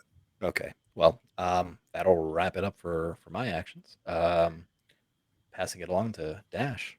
All right, Dash, you are up, and I realized I clicked too many cancels for the guy, but I think you're still up before him. So Dash, you go. All right. So as I see Caesar try to go up and grapple this guy, and Dash will just say, have you ever had roasted lizard tail? It is fantastic, and I will chain gun him. Aw, dang. He's gonna hear that thing. Vars gonna hear that thing whirl up and just duck. All right. Oh, So DC 15. even if he saves, he's dead. Finish him. Yeah, so I see he's kind of still struggling. So I just put a few rounds in his chest, and he just kind of he doesn't like fall down because he's still like suspended from all the goop. You see the smell of burnt Chazrak in the air. Body still clinging up due to the sticky mixture that Talis made. And as you guys look around, you see kind of your newfound would-be allies, at least for the moment. But you see that fleshy bulb that Vars kicked across the room take shape into a face. And you see this face is scarred up, just really like, looks like somebody just cut across the face with ritualistic scars and tattoos. And it's got a real sloping forehead. And you see just these sunken eyes, just black circles underneath them, glaring out. You hear a voice, but that's actually, we're going to wrap up the session. So we'll pick up next session a couple weeks with you guys hearing whoever's talking through that Philip that you guys just wrecked his troops. Oh boy. So you guys survived the first session. Gert almost died. Oh God, I was like, yeah, this is going to be great. This will set the tone. Oh man, I just like. Sorry. I was just like, okay, get the Kamasi out of there. Poor guy. I was like, I don't mind if I die, but I'm going to be really pissed because I don't have the time right now to write a character. I don't have the backup made yet, and I know I'm probably going to need one on deck. It took a lot of restraint not to throw a bunch of grenades on top of you. See, normally, like, if he had been up, he would have been like, do it. Like, what are you waiting for? It's just, I'll get up later. Do it. Yeah, but I was like, that's like automatic death saves. Like, failed saves. You started off with a failed one, too. So it could have went wrong. Yeah, that got really bad. Flip a coin, maybe you're dead. Yeah, and that's the thing. If I had gotten that one, that would instant death. Just we need more nat ones. That's right. Oh my god! I get a feat. The problem is you're dead. Your new character. Somehow I'm stronger than what came before. I feel someone was very unlucky before I came. The force was not with them. Yeah, it's like a lightning rod for bad luck. Just zzz, zzz, zzz. All right, yeah, you're good. Although I think I could have had a very interesting way to make that work, though. It would have been really, yeah. Yeah, you guys survived. Got a lot of good frontline fighters. I wasn't sure who to put shielding on and everything. But with one tactical shield with more tech points, which I'll be able to get later with a long rest and using the ship once that becomes an actual thing and we're traveling and all that, I can get +2 AC to somebody and then use my reaction to add another 5 AC to people. Oof. So +7. Hey. So is that like the force shield, but you can do it to anybody for +5? Yes. Oh, That's crazy. That's good. That's dude, crazy. +5 to myself was always awesome, but Yeah, the wow. temp hit points for everyone. That's cool. Very, very welcome. That is really cool. Honestly. And that was so I could feel out like how much damage those guys were gonna do, and then after the initial couple of hits, I was like, "Oof, I'm gonna need focused healing." And then Gert went down, and I was like, Well, "Oh, crap." those saved me from outright dying, because if I had not had those to take the initial damage, that 39 was it was even more than that, I think, wasn't it? It would have spilled over, and It would have killed you. it would have killed me. Oh, I had my like God. 21 hit points. I mean, it would have spilled over and done enough to kill him. So, because I would have taken damage from the thing that hit me the first time, and I would have been down, and then it would have just got my remaining HP into 21. I would have been dead. I thought I was dead for a second. I wasn't going to say anything. I didn't want to, teacher, we don't have homework assigned today. At the same time, I'm looking at them like, oh God, no. Fortunately, nobody died. Yeah, thank you. Nobody had 2 bad dice luck. I felt bad for Vars, and you rolled like 8 a lot. Yeah. It was just not quite not 1, but a 2. Yeah, that's way better. And I feel like if I made that rule, more people get 2s. The die were so weird. I actually had to go look at my abilities to make sure I did them right because I rolled 7 damage on my grenade and both my charges. I was like, did I like just put a 7 somewhere? And no, all 3 rolls were different damage rolls, and they all just came up to 7. Just unlucky 7s. Who'd have thunk Yeah. it? Yeah. Crazy, man. Purple. I'm honestly, I'm gonna say it. I'm very surprised Caesar did not get obliterated here. Either from unlucky getting decapitated, because I had a real feeling that was gonna happen. Well, Gert's the only one that had to make the check, and fortunately, he won that check. Yeah. So Yeah, that was rough, man. I'd have felt real bad to decapitate somebody session 1. Cut his hand off, and then he dies. It's just the worst. Like hands, like classic Star Wars. The head is like, ooh, Yeah. that's a rough first day. That's right. Yeah. Well, it's Clone Wars. It's still classic Star Wars. I would have gotten Django. Yeah. Get that Dooku treatment. Oh, Yeah. A wonk. Oh, that was fun. I thought for sure that was going to go different for a second there. I was like, oh no. Isn't it good to be wrong? Yep. Oh, yeah. Well, sometimes. Not when I'm graded on it. All right. Well, thank you all for joining us. Come back 2 weeks, so would that be the 15th, to see who's behind that Villip. And the Villip, and I've said it a couple of times, the Villip is that fleshy thing, which you guys will realize is a communicator. And you'll see who's behind that, and who's in charge, and how the group reacts to seeing all these people they've heard stories about from different factions and getting to actually meet each other a bit too. So tune in 2 weeks. If you hadn't followed the channel, follow the channel, and we'll see what shenanigans the group gets up to in a couple weeks. But may the force be with everyone.